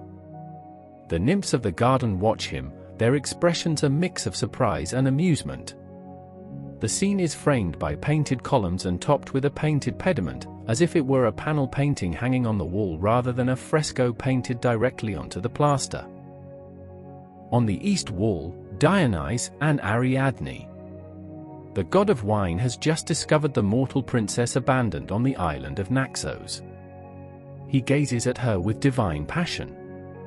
She gazes back, uncertain whether to fear or welcome this attention. It is a moment of transformation, the instant before the mortal becomes immortal, before human sorrow turns to divine joy. The colors are rich, deep purples and reds, gold highlights, the flesh tones carefully graduated to suggest three-dimensional form. The south wall, unfortunately, was badly damaged when the roof collapsed during the eruption. The fresco here is fragmentary. But enough remains to identify the subject, the Judgment of Paris. The Trojan prince sits beneath a tree, holding the golden apple, while the three goddesses, Hera, Athena, and Aphrodite, stand before him in various states of undress, each trying to persuade him that she deserves to be chosen as the most beautiful. This is the scene that would lead to the Trojan War. The choice that would destroy a city and launch 1,000 ships. But here, it is just a charming story, a subject for decoration, a reminder of the power of beauty and the consequences of desire. The excavators photographed these frescoes extensively. Multiple angles. Details of the figures. Close-ups of the brushwork. These photographs are part of the catalogue now, preserved in archives, available to scholars who wish to study the paintings without traveling to Pompeii. Some of the photographs are in black and white, taken before color photography became standard. But even these capture the quality of the work, the skill of the artists who created them. In this room, the excavators also found evidence of the eruption itself. A thick layer of pumice stone covering the floor, punctuated by heavier fragments of rock that had been ejected from the volcano with great force. These rocks had broken through the roof, smashing the tiles, bringing the ceiling down. One large stone, the size of a human head, had crashed through a wooden beam, which then collapsed onto the dining couches below. Under this debris, the excavators found organic material. Charred wood. Fragments of fabric. And then, carefully emerging from the ash as they excavated, the form of a body. A plaster void. A person who had taken shelter in this room, perhaps believing that the solid construction would protect them.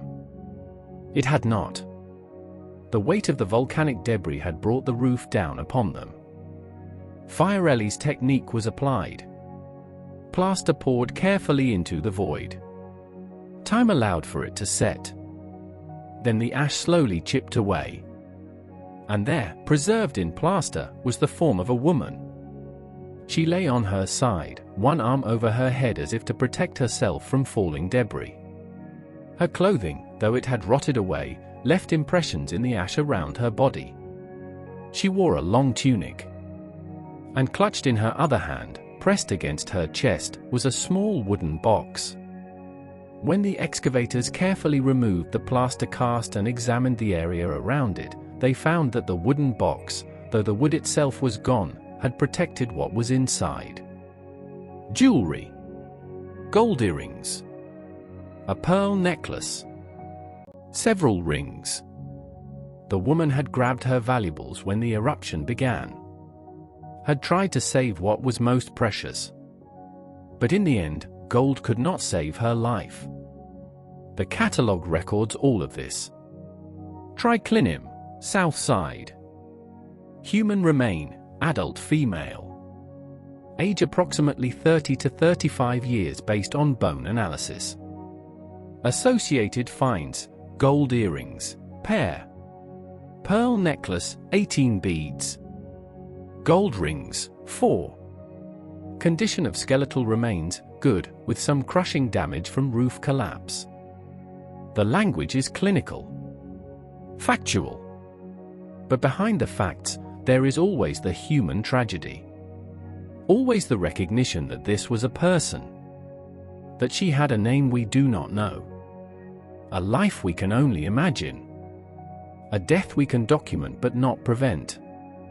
This is one of the challenges of working at Pompeii. The emotional weight of the discoveries. It is one thing to excavate a temple or a public building. Those are impressive, historically significant, but impersonal. It is another thing entirely to excavate a home. To find the possessions of real people. To find the people themselves, or at least their forms, frozen in their final moments. The excavators at Pompeii must balance scientific detachment with human empathy. Must record the facts while honoring the dead. Let us pause here for a moment. To reflect on what this discovery means. This woman, whose name we will never know, made a choice in the final moments of her life. As the sky darkened and ash began to fall, as the ground shook and the air filled with sulfur, she did not grab food or water. She grabbed jewelry. Gold and pearls. Objects of value, yes, but also objects of memory. Each piece had a story. A gift perhaps. An inheritance. Something purchased to mark an occasion. These were not just valuable. They were meaningful. What was she thinking as she clutched that box? That she would escape, that she would survive, that these precious things would help her start over somewhere else? Or was it simpler than that? Just instinct.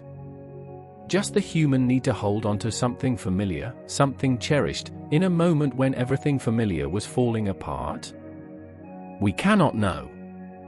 The dead keep their thoughts. But the gesture itself speaks across the centuries. It is so recognizable.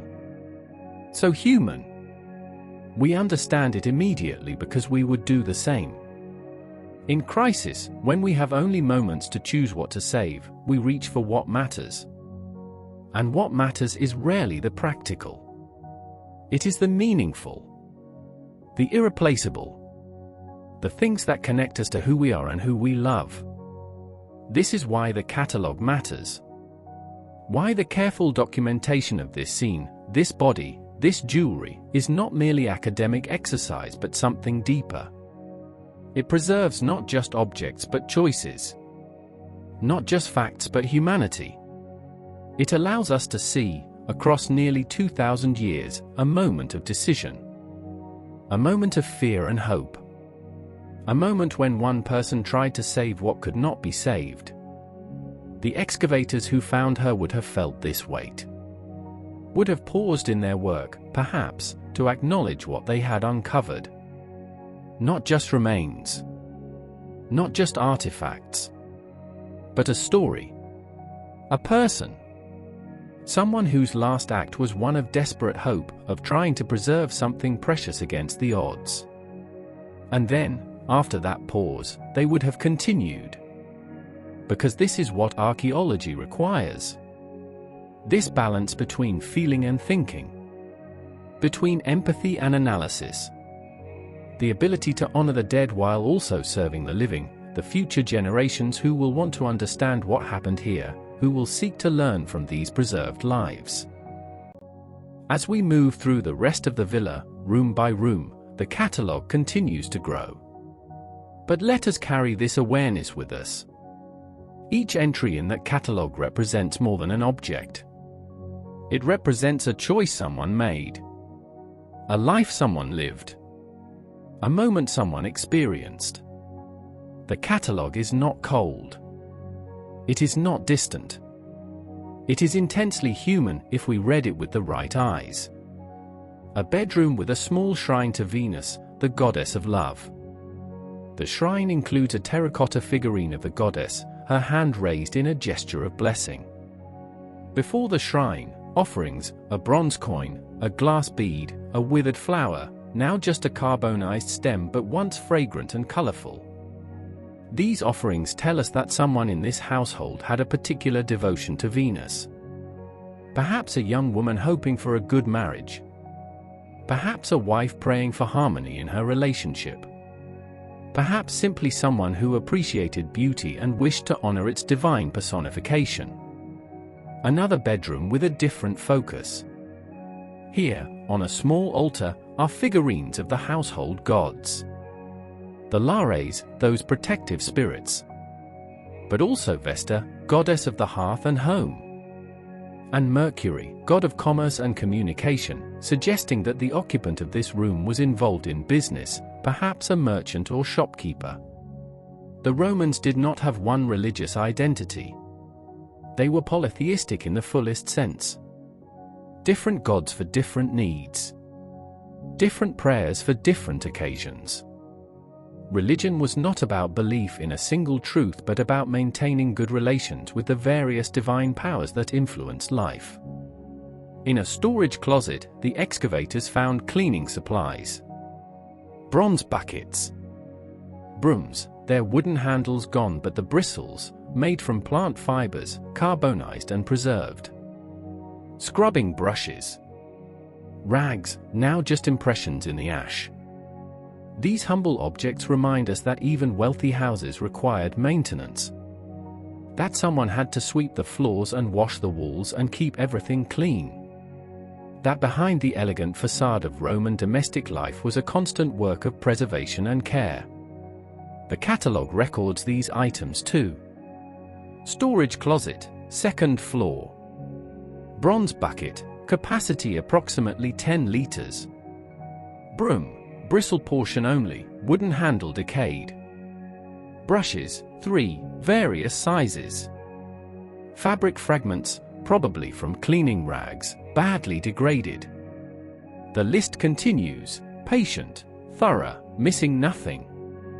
In the servants' quarters, smaller rooms at the rear of the house, the excavators found a different quality of life. No frescoes here. The walls are plain plaster, whitewashed but undecorated. The beds are simpler, just wooden frames with rope webbing to support thin mattresses. The furniture is basic. A chest for personal belongings. A stool. A lampstand. But even here, there are personal items. In one room, a small clay figurine, crudely made, perhaps a child's toy or perhaps a votive offering. In another room, a gaming board scratched into a floor tile, the kind of board used for a game similar to our checkers.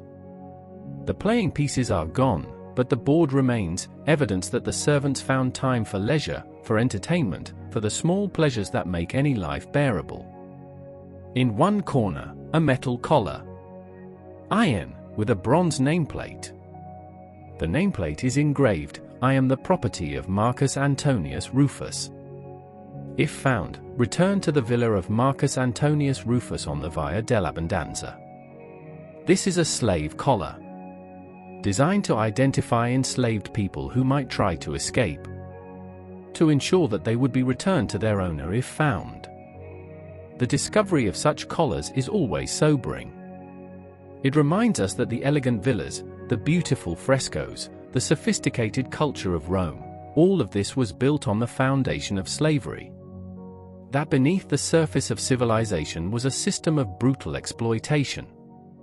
The catalogue records the collar factually. Servants' quarters, northwest room. Iron collar with bronze nameplate. Inscription identifies owner as Marcus Antonius Rufus. But the implications go beyond the facts. They touch on questions of morality, of justice, of how we judge past societies whose values differed so drastically from our own. We move now to the workshop area of the villa. Many Pompeian houses, even wealthy ones, had spaces dedicated to commercial activity. This might seem strange to us, accustomed as we are to separating home from work. But in the ancient world, the distinction was less clear. Craftsmen might live above their shops. Merchants might store goods in the same building where they lived. Productivity and domesticity overlapped. In this villa, the workshop is dedicated to wine production. This is not surprising. The region around Pompeii was famous for its wines. The volcanic soil, rich in minerals, produced grapes of excellent quality. Many villas had their own vineyards and made their own wine, either for household consumption or for sale. The workshop contains a wine press.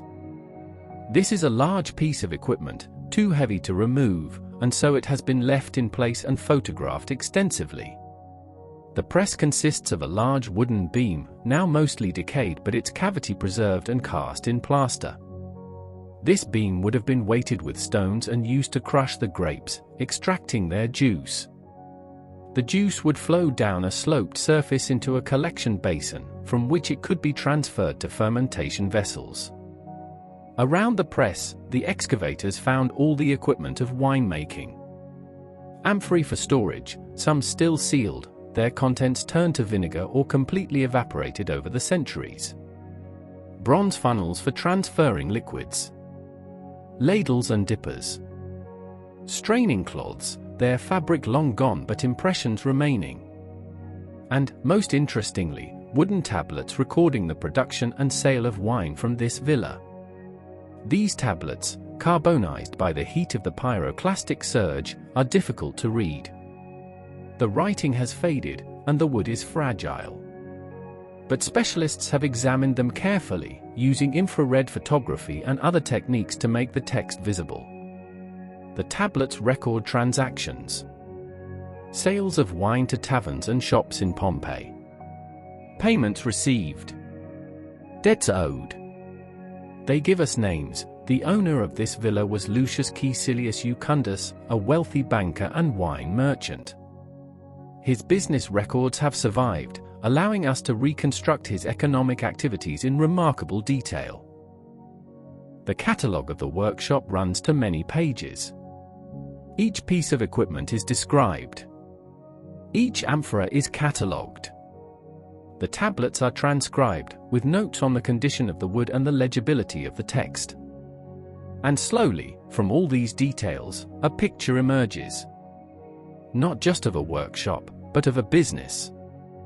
Not just of winemaking, but of the economic life of Pompeii. The connections between producers and consumers. The flow of money and goods. The structure of Roman commerce. Adjacent to the workshop is a garden, larger and more utilitarian than the peristyle garden we examined earlier.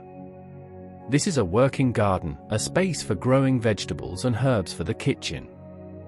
The excavators have mapped it carefully, identifying the beds where plants grew, the paths between them, the irrigation channels that brought water from the house's cistern. Analysis of the soil has revealed what grew here. Lettuce, cabbage, onions, garlic, radishes, carrots, all the common vegetables of Roman cuisine. There were also herbs, basil, oregano, coriander, fennel, and medicinal plants, chamomile for calming, mint for digestion, rue for various ailments. Romans did not have modern medicine, and so they relied heavily on plants, both for flavoring food and for treating illness. Around the edges of the garden, fruit trees. The excavators found the voids where roots had been, and by examining the patterns of these voids, they could identify the species. Fig trees, their spreading roots distinctive. A lemon tree, an exotic import that had recently become fashionable in wealthy households. Pomegranate. Pear. Each tree represents a choice, a preference, a decision about how to use limited space. In one corner of the garden, a small wooden hut. This was probably a garden shed, a place to store tools and equipment. The excavators found bronze gardening implements inside, a small spade, a hoe, a rake, pruning shears. These tools are worn, their edges nicked from use, their handles smoothed by many hands. They are working tools, not display pieces.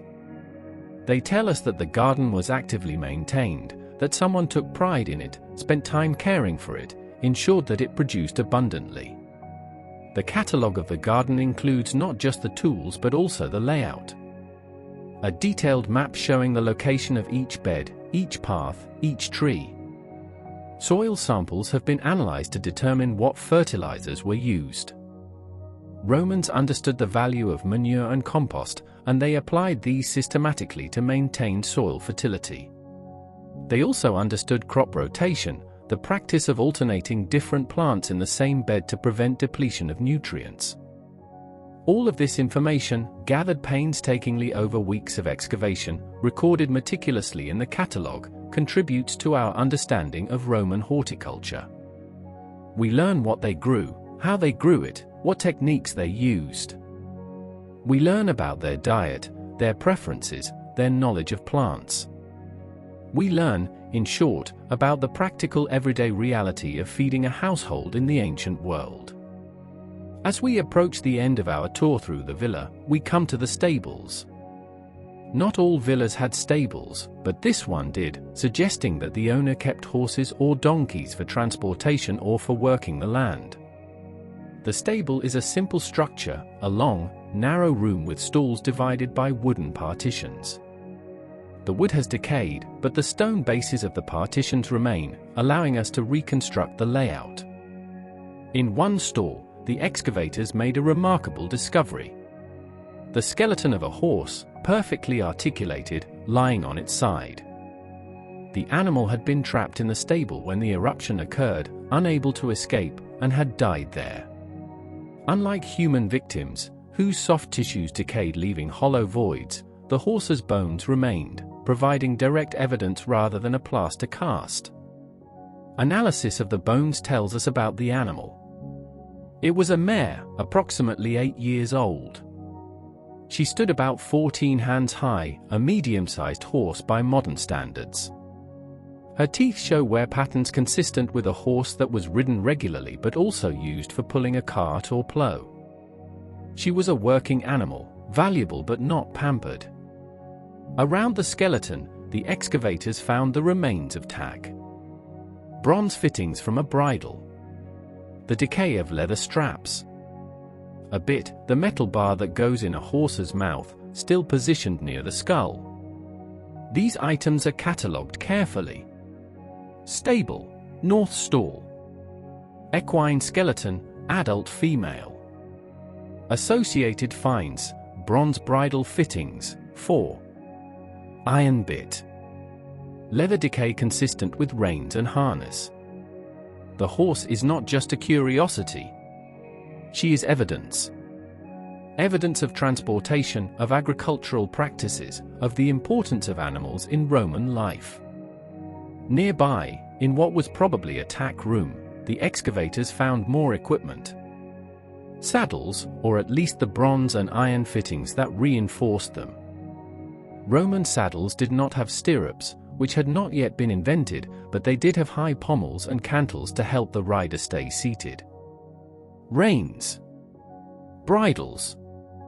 A curry comb for grooming. A hoof pick. All the equipment needed to care for horses.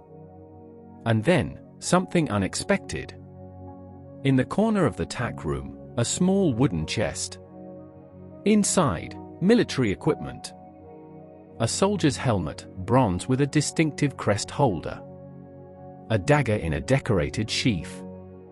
Pieces of armor, bronze greaves for protecting the shins, and segments of larica segmentata, the laminated armor that Roman legionaries wore. These items suggest that someone in the household had military service, perhaps the owner himself, or perhaps a son or son-in-law. The helmet is particularly interesting.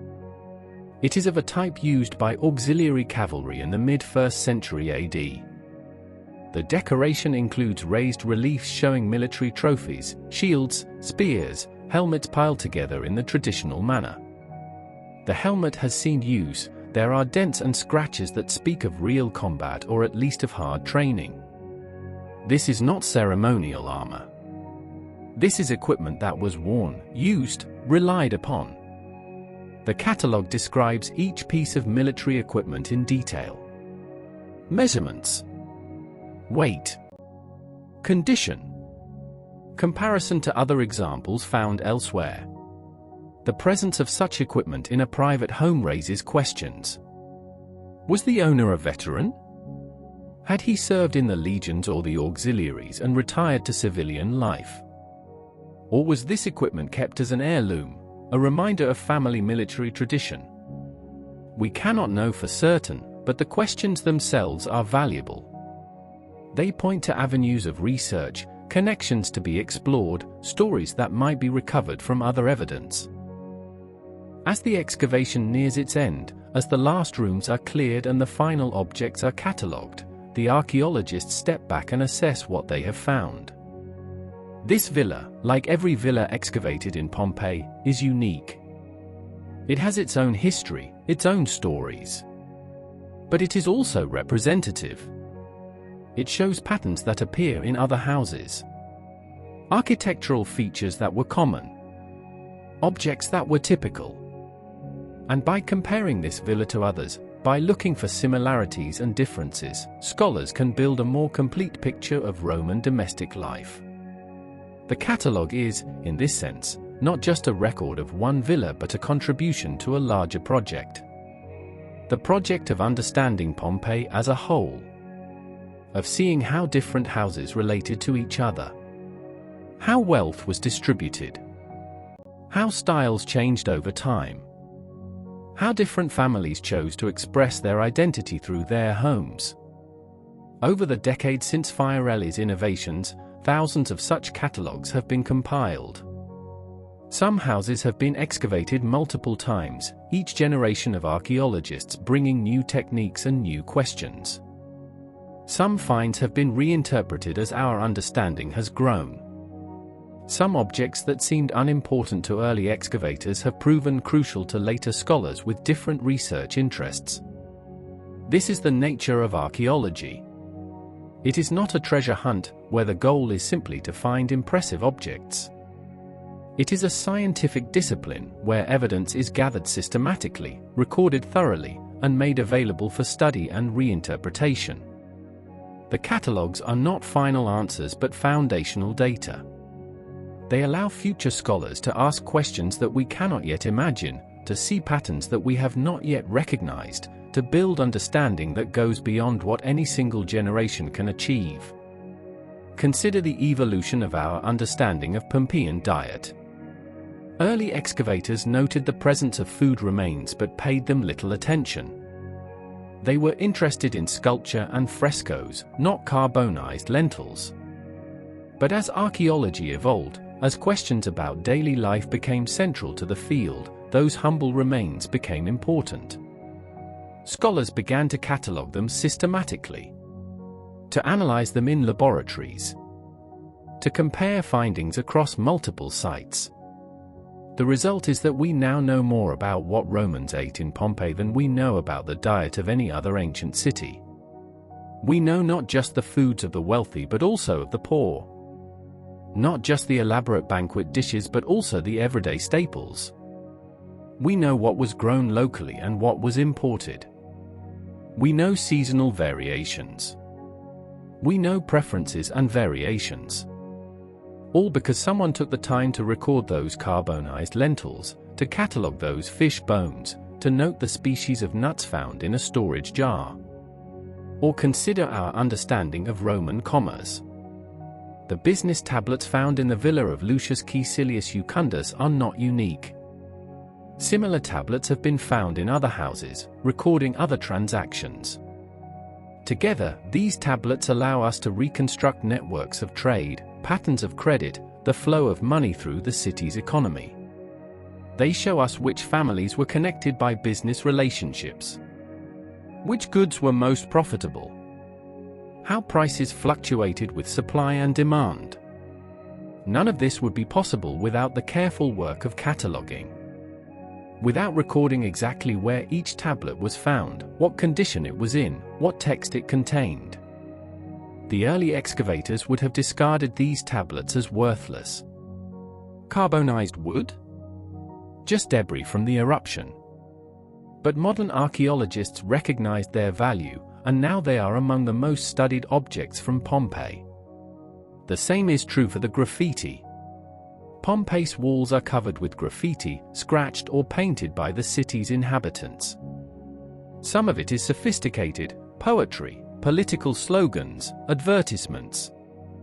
Some of it is crude, insults, obscenities, simple declarations of "I was here." Early excavators found this graffiti embarrassing or irrelevant. They rarely recorded it, and sometimes they actively removed it, especially the obscene examples. But modern scholars recognize that graffiti is invaluable evidence. It shows us the language that ordinary Romans actually used, the colloquial Latin that differs significantly from the formal language of literature. It shows us concerns and interests, who was running for political office, which gladiators were popular, which taverns had the best wine. It shows us that Pompeians were not generic ancient Romans but specific individuals with specific voices, opinions, and senses of humor. Now, graffiti is catalogued as carefully as any fresco. Photographed, transcribed, analyzed. Scholars study it to understand literacy rates, popular culture, social networks. They use it to date buildings, because graffiti that mentions a specific event or person can be dated precisely. They use it to trace the spread of fashions and ideas through the city. All because someone recognized that even humble scratches on a wall are worth recording. This transformation in archaeological practice, from treasure hunting to systematic study, is Fiorelli's legacy. It is what makes Pompeii not just a spectacular ruin but a laboratory for understanding the ancient world. And it is why the catalogues, those dry lists of objects and measurements, are actually some of the most important documents that archaeologists produce. Let us consider one more aspect of the villa before we conclude our tour. The walls themselves. Not the frescoes, which we have already examined, but the construction. The materials. The techniques. Because even these physical structures have stories to tell. The walls of the villa are built of various materials, revealing different phases of construction and repair. The oldest parts, dating to the early years of the city, are made of large blocks of local tufa, a volcanic stone that is relatively soft and easy to work. These walls are massive, built to last centuries. Over time, as styles changed and new rooms were added, the builders used different materials. Brick became popular in the later Republican period and into the early Empire. Some walls are brick-faced concrete, a Roman innovation that allowed for rapid construction of strong, durable structures. The catalogue notes all of these variations. Southeast wall, atrium, tufa block construction, blocks averaging 40 by 30 centimeters, joints mortared with lime mortar, construction date estimated to mid-2nd century BC based on block size and building technique. North wall, peristyle, brick-faced concrete, bricks 4 centimeters thick, construction date estimated to late 1st century BC based on brick dimensions and mortar composition. This level of detail allows architectural historians to trace the evolution of the building, to understand how it grew and changed over the years. But the walls also tell stories about repair and maintenance. After the earthquake of 62 AD, many buildings in Pompeii were damaged and required reconstruction. The excavators found evidence of this repair work throughout the villa. Walls that had cracked were reinforced with additional buttresses. Frescoes that had been damaged were replastered and repainted. In some cases, the repairs are obvious: the new paint doesn't quite match the old, or the new plaster is slightly different in texture. In other cases, the repairs are nearly invisible, the work done so skillfully that only careful analysis can detect it. The earthquake of 62 AD deserves more attention. It was a major event, powerful enough to cause widespread damage throughout the region. The ancient writer Seneca described it in one of his letters, noting that the earthquake struck on February 5 and caused panic and destruction. Buildings collapsed. Statues fell from their pedestals. Fires broke out. For days afterward, the ground continued to shake with aftershocks. Pompeii was hit hard. Many public buildings suffered damage. The Forum Temple had to be partially rebuilt. The amphitheater developed cracks. Private homes throughout the city showed signs of structural stress. For the residents, this must have been terrifying. The ground, which should be solid and stable, had betrayed them. Their homes, which should provide safety and shelter, had become dangerous. But they did not abandon the city. They did not flee to safer ground. Instead, they rebuilt. They repaired the damage. They reinforced the structures. They commissioned new frescoes to replace those that had been destroyed. In the villa we are exploring, this rebuilding is evident everywhere. The catalogue notes which walls show signs of earthquake damage and subsequent repair. Which frescoes are pre-earthquake and which are post-earthquake? Which architectural features were added as reinforcement? This tells us something crucial about the people of Pompeii.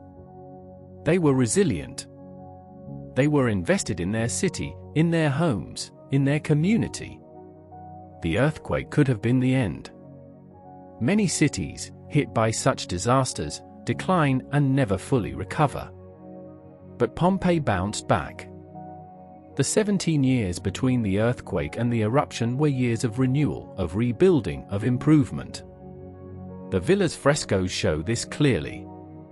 Some are in an older style, dating from before the earthquake. Others are newer, clearly painted after 62 AD. The newer ones often show the latest fashions, the most current styles. The owners of this house did not simply repair. They upgraded. They took the opportunity to modernize, to update their decor, to keep up with the times.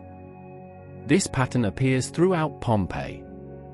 The city in 79 AD was not a stagnant place living in past glory. It was dynamic, growing, changing. The population was increasing. New businesses were opening. Building projects were underway. If we could visit the city on that August morning, we would find it bustling with activity. Shops opening. Market vendors setting up their stalls. Children heading to school. Workers going to their jobs. All the ordinary rhythms of urban life.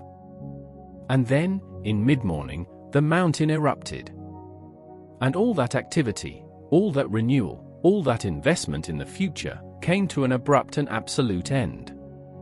The catalogue preserves both stories, the story of resilience and rebuilding after the earthquake, and the story of sudden catastrophe that cut everything short. It shows us a city that had overcome one disaster, not knowing that a much greater disaster was coming. This layering of history, this complexity, is part of what makes the archaeological record at Pompeii so rich. We are not looking at a single moment but at multiple moments. At the original construction of buildings. At their modification and expansion over decades or centuries. At earthquake damage and repair. At the final moments of use before the eruption. Each layer adds depth to our understanding. The catalogue captures all of this. It notes which walls are original and which are additions. It identifies repair work. It dates different phases of construction based on materials and techniques. It creates, in effect, a timeline. Not just of the villa but of the city's development. Of Roman architecture's evolution. Of changing styles and technologies and preferences. Consider what this means for historical understanding. Without this level of documentation, we might look at Pompeian buildings as static things. As structures that were built and then remained unchanged until destruction. But the reality, revealed through careful excavation and recording, is much more interesting. These buildings were living things, in a sense. They changed with their owners. They adapted to new needs. They reflected evolving tastes. They bore scars from disasters and showed evidence of recovery. This is history not as a simple narrative but as a complex, layered process. And it is only visible because of systematic archaeology. Because of the decision to record everything, to note every detail, to create comprehensive catalogues that future researchers can consult and reinterpret. The city was not in decline. It was not a dying place waiting for the volcano to finish it off. On the contrary, it was thriving, rebuilding, improving. The earthquake had been devastating, but the residents had responded with energy and determination. They had repaired their homes, updated their decor, made their city better than before. The eruption, when it came 17 years later, interrupted a city in the midst of Renaissance. The catalogues document all of this: the original construction, the repairs, the upgrades. They note where walls were rebuilt, where floors were relaid, where frescoes were restored. And in doing so, they capture not a single moment but a process, a city's continual transformation as it adapted to changing needs and tastes. As the sun begins to set on our imagined day of excavation, as the workers pack up their tools and cover the newly exposed areas with protective tarps, the archaeologists gather to review the day's finds. They compare notes, discuss interesting discoveries, begin to plan the next day's work. This is the daily rhythm of archaeological excavation: slow, careful progress, each day adding to the growing body of knowledge, each discovery raising new questions. The catalogue grows with each day. New pages are added to the records. New photographs are added to the archive. New objects are added to the collection. And slowly, patiently, the villa reveals itself. Not all at once. Not in dramatic revelations. But piece by piece. Object by object. Story by story. Consider what this catalogue will become. It will be typed up, edited, checked for accuracy. It will be published in journals or books, making the information available to scholars around the world. It will be translated into multiple languages. It will be studied by students writing dissertations. It will be cited in textbooks teaching the next generation about Roman life. It will be digitized and made available online, where anyone with internet access can browse through the finds and examine the photographs. This accessibility is crucial, because archaeology is not just about discovering the past. It is about sharing that discovery, making it available, allowing others to learn from it. The catalogues are not meant to be secret documents locked away in archives. They are meant to be read, studied, used as the foundation for further research. And that research continues. Even now, more than a century after Fiorelli's death, archaeologists continue to excavate Pompeii. Not the whole city, much remains buried, and modern practice favors leaving areas unexcavated so that future generations, with better techniques and different questions, will have untouched evidence to study. But targeted excavations continue, focusing on specific questions or addressing urgent conservation needs. And each new excavation produces new catalogues, new lists of objects, new photographs, new measurements, new stories emerging from the ash. The work that Fiorelli began continues, building on his methods, refining them, expanding them, but always honoring the fundamental insight that everything matters, that even the humblest object has value, that context is as important as content. Modern technology has added new dimensions to this work. Ground-penetrating radar allows archaeologists to see what lies beneath the surface without excavating. Three-dimensional scanning creates detailed digital models of buildings and objects, preserving them in virtual space even as the originals slowly deteriorate. Chemical analysis of residues reveals what ancient containers once held, what ancient bodies last ate, what ancient air contained. DNA analysis has opened entirely new avenues of research. From bones and teeth, scientists can extract genetic material, determining relationships between individuals, identifying diseases they suffered from, even tracing population movements and ethnic origins. The people of Pompeii are no longer just bodies or forms. They are individuals with biological histories that can be read and understood. Isotope analysis of teeth and bones reveals where people grew up, what they ate throughout their lives, whether they moved from one region to another.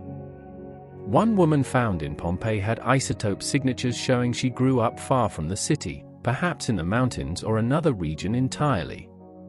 She came to Pompeii as an adult, perhaps as a bride, perhaps as a slave, perhaps seeking opportunity. We do not know her story, but the chemical signature in her bones tells us part of it. These technologies do not replace the catalogue. They enhance it. They add layers of information that Fiorelli could never have imagined. But the fundamental principle remains the same: document everything, preserve the evidence, make it available for study. The catalogues now include not just physical descriptions but chemical compositions, genetic data, isotopic signatures. They have become more complex, more detailed, more informative. But their purpose is unchanged. Consider the impact of digital technology on archaeological documentation. In Fiorelli's time, cataloging meant handwritten notes, perhaps supplemented by drawings or early photographs. This was labor-intensive and prone to error. A miscopied measurement, an illegible word, a damaged photograph. The information could degrade or be lost. Now, catalogs are digital. Databases that can be searched and sorted in countless ways. Photographs that are high resolution and backed up in multiple locations. Three-dimensional scans that allow scholars anywhere in the world to examine an object as if they were holding it in their hands, rotating it, zooming in on details, measuring it precisely without ever touching the fragile original. This democratizes research. A scholar in Tokyo can study a Pompeian vessel with the same detail as someone in the Naples Archaeological Museum where it is physically stored. A student in São Paulo can examine frescoes without traveling to Italy. A researcher in Cairo can compare architectural features across multiple buildings without visiting each site. The physical limitations that once constrained archaeological research are being overcome by digital technology. But this raises new questions. Questions about access, about digital preservation, about ensuring that these catalogues remain available as technology changes. The handwritten notebooks from Fiorelli's time are still readable today, nearly 200 years later. Will our digital files be readable 200 years from now? What happens when file formats become obsolete, when software is no longer supported, when storage media degrades? These are challenges that modern archaeologists must address. They must think not just about creating catalogues but about maintaining them. About migrating data to new formats as technology evolves. About creating redundant backups in multiple locations.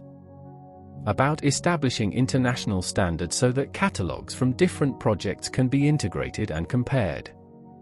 This work is not glamorous. It does not involve discovering treasures or making dramatic announcements. It is maintenance, administration, the unglamorous labor of ensuring that knowledge, once created, is not lost. But it is essential. Because the catalogue is not just a record of what was found. It is the foundation for all future understanding. If the catalogue is lost, the meaning of the discoveries is lost with it. Pompeii has become, in a sense, a test case. A place where archaeologists are developing best practices not just for excavation but for long-term preservation of information. The lessons learned here apply everywhere. Every archaeological site, every museum collection, every archive of historical documents faces the same challenges. How to preserve not just physical objects but the information about them. How to make that information accessible. how to ensure it survives for future generations. And Pompeii offers particular challenges because the site itself is deteriorating. The frescoes that survived 19 centuries beneath protective ash are fading now that they are exposed to light and air. The structures that remained intact under burial are crumbling under the weight of weather and time and millions of tourists walking through them. Conservation is an ongoing battle, requiring constant vigilance and resources. In some cases, objects have been removed from Pompeii entirely, taken to museums where they can be preserved in controlled conditions. But this creates its own problems.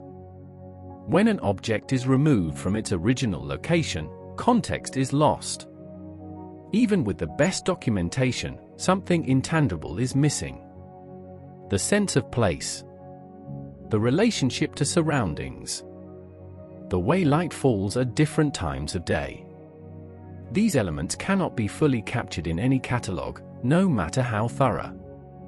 This tension between preservation and authenticity is ongoing. Do we leave objects and buildings in situ, where they can continue to deteriorate but remain in their original context?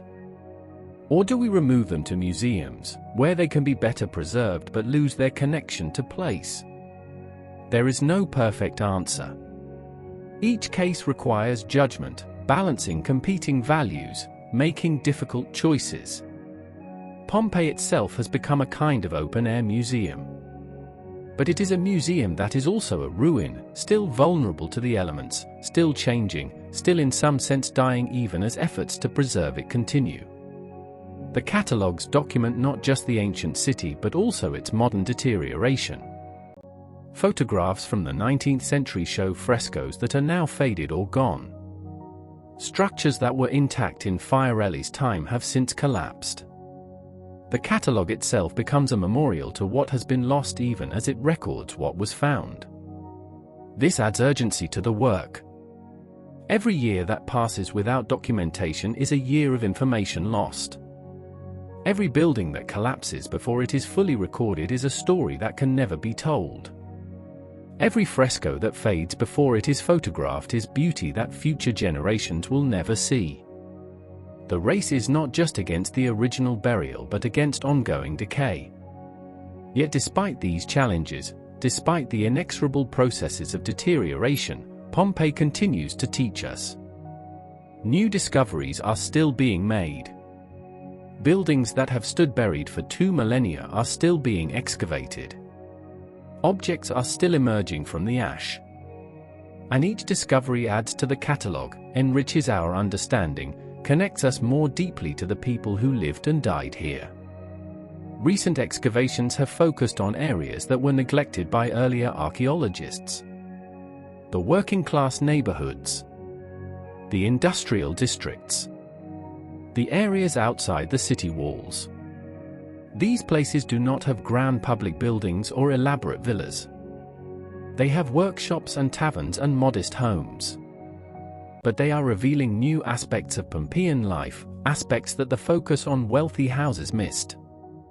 We are learning about the people who did the work.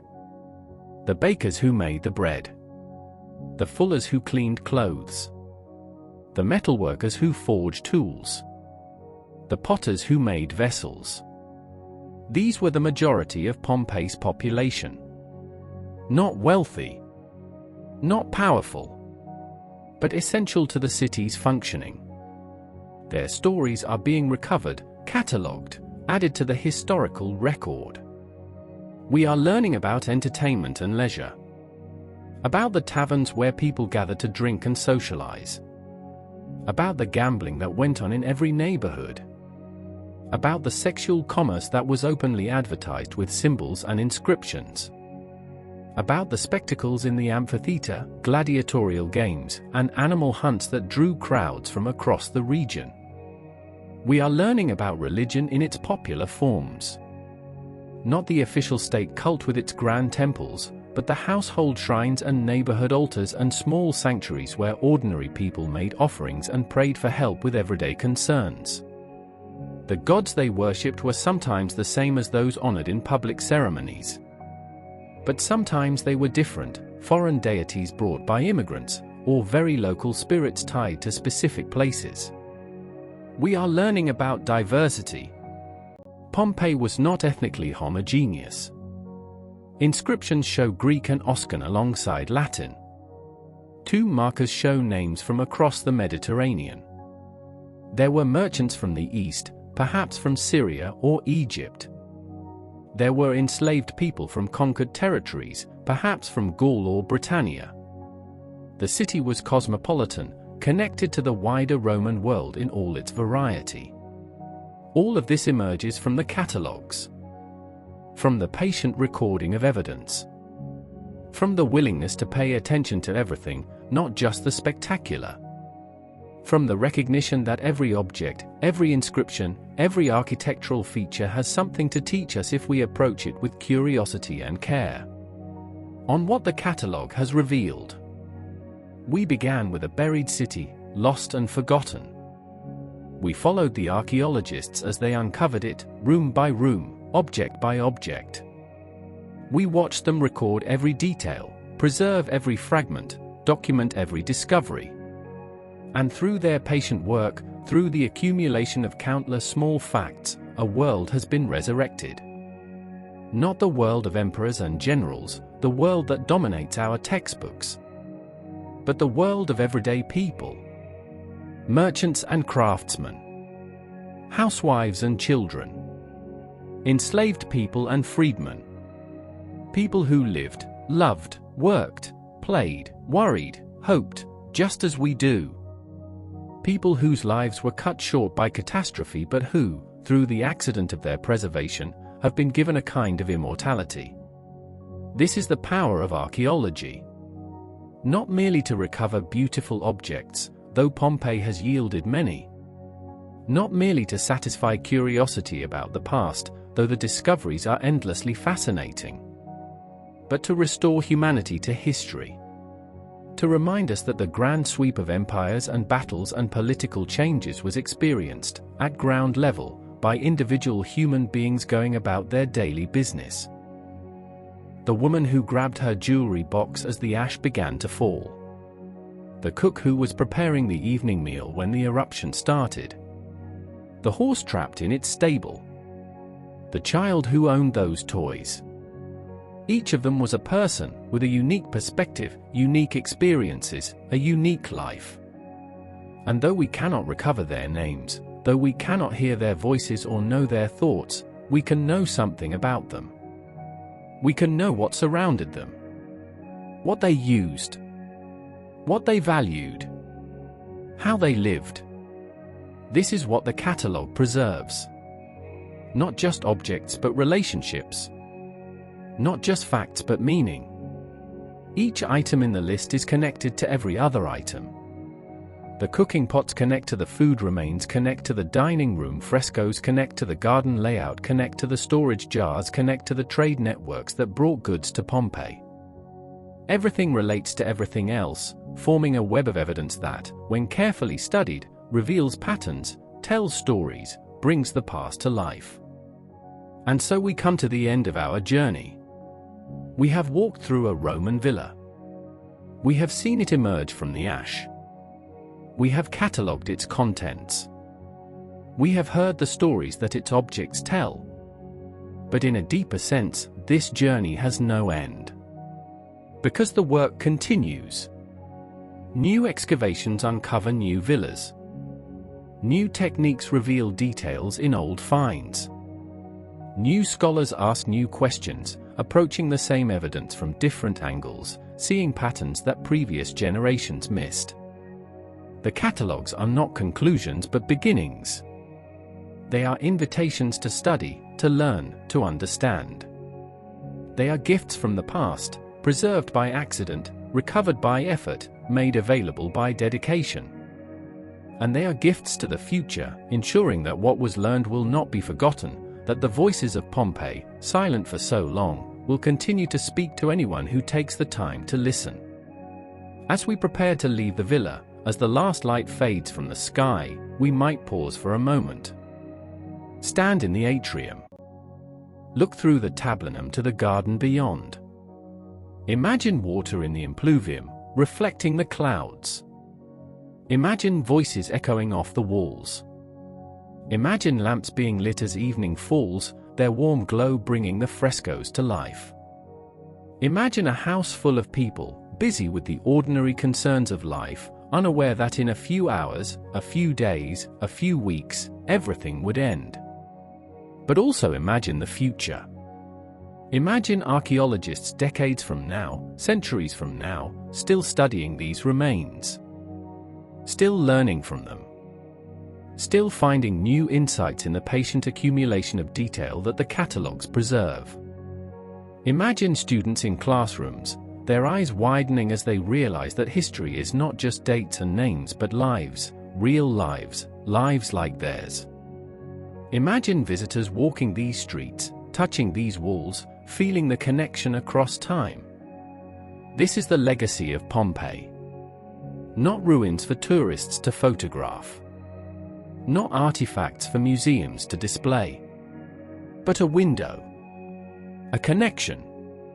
A bridge across nearly 2,000 years. A chance to see, with unusual clarity, how people lived in a time and place very different from our own. And through seeing them, to understand something about ourselves. About what endures. About what matters. About what it means to be human. Fiorelli understood this. It is why he devoted his life to the careful, systematic excavation of Pompeii. Why he insisted on recording everything. Why he fought for resources, for trained workers, for proper techniques. Not because he loved ancient objects for their own sake, though surely he appreciated their beauty. But because he understood that these objects, properly studied, could teach us about ourselves. Could help us understand our own world by showing us another. The catalogue is his monument. Not the plaster casts, though they are powerful. Not the organizational system, though it was revolutionary. But the idea behind it all, that the past matters, that evidence must be preserved, that knowledge must be built systematically, carefully, patiently, one object at a time, one measurement at a time, one catalogue entry at a time. In our modern world, we are often impatient. We want results immediately. We want grand theories and sweeping narratives. We want to understand everything all at once. But archaeology teaches patience. Teaches that understanding is built slowly. Teaches that the accumulation of small facts, carefully recorded and thoroughly documented, is more valuable than any amount of speculation. The catalogue of the villa is not exciting to read. It is repetitive. It is technical. It is, frankly, boring if you are looking for drama. But if you approach it with the right mindset, if you understand what it represents, it becomes something more. It becomes a testament. A record of dedication. A promise that what was learned will not be lost. A commitment that spans generations, connecting those who excavated with those who will study these findings centuries from now. Each page of the catalogue represents hours of patient labor. Hours of careful measurement, of detailed description, of thoughtful analysis. Hours spent in the hot Italian sun, brushing ash away grain by grain. Hours spent in archives, comparing finds to previous discoveries. Hours spent in laboratories, analyzing samples, extracting information that cannot be seen with the naked eye alone. And so we conclude where we began, with a city sleeping beneath the ash. But now we understand that sleep is not the same as death. That what is buried can be recovered. That what is lost can be found. That the voices of the past, though silent, can speak again if we are willing to listen. If we are willing to do the work. If we are willing to read the catalogue, object by object, noting every detail, missing nothing, preserving everything. The villa stands open now. Protected from the rain. Stabilized against collapse. Available for study. Its catalogue complete. Its objects documented. Its stories told. But the larger work continues. Because Pompeii is vast and much remains to be excavated.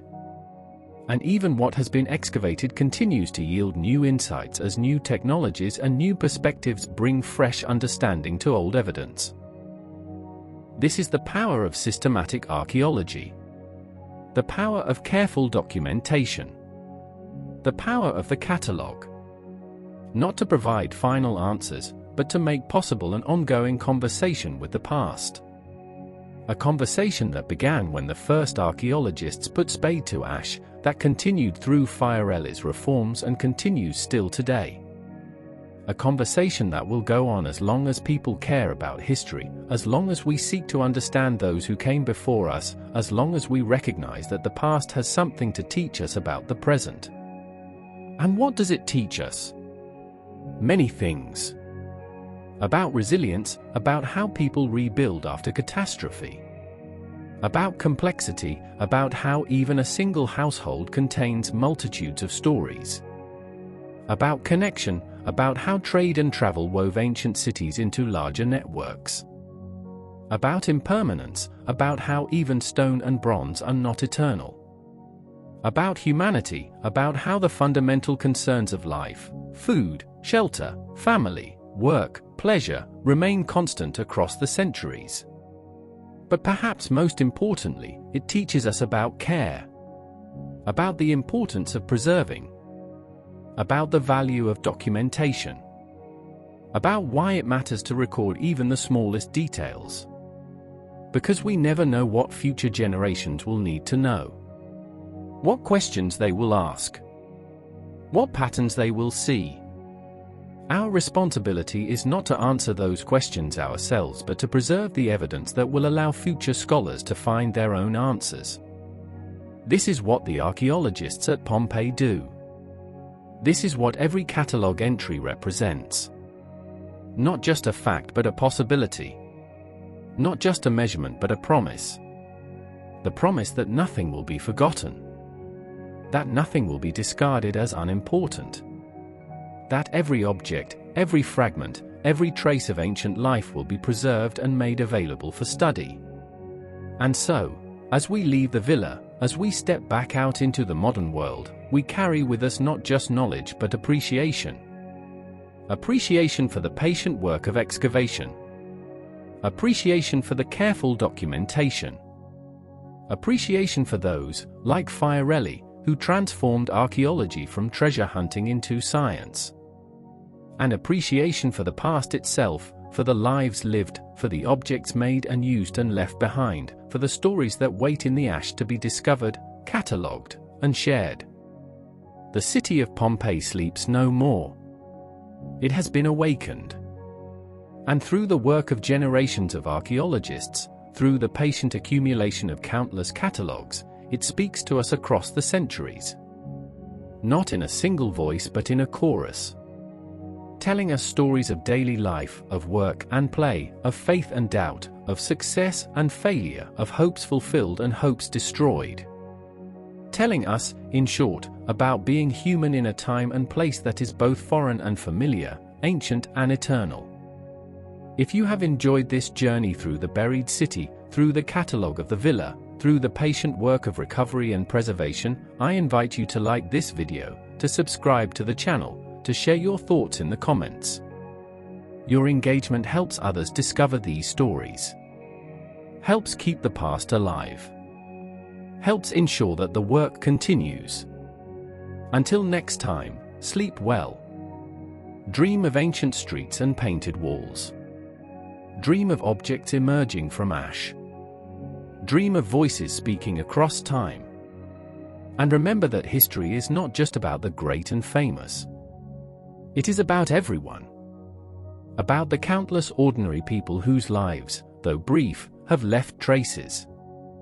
Traces that, if we care enough to look, if we are patient enough to catalogue, tell stories that will never entirely die. Good night.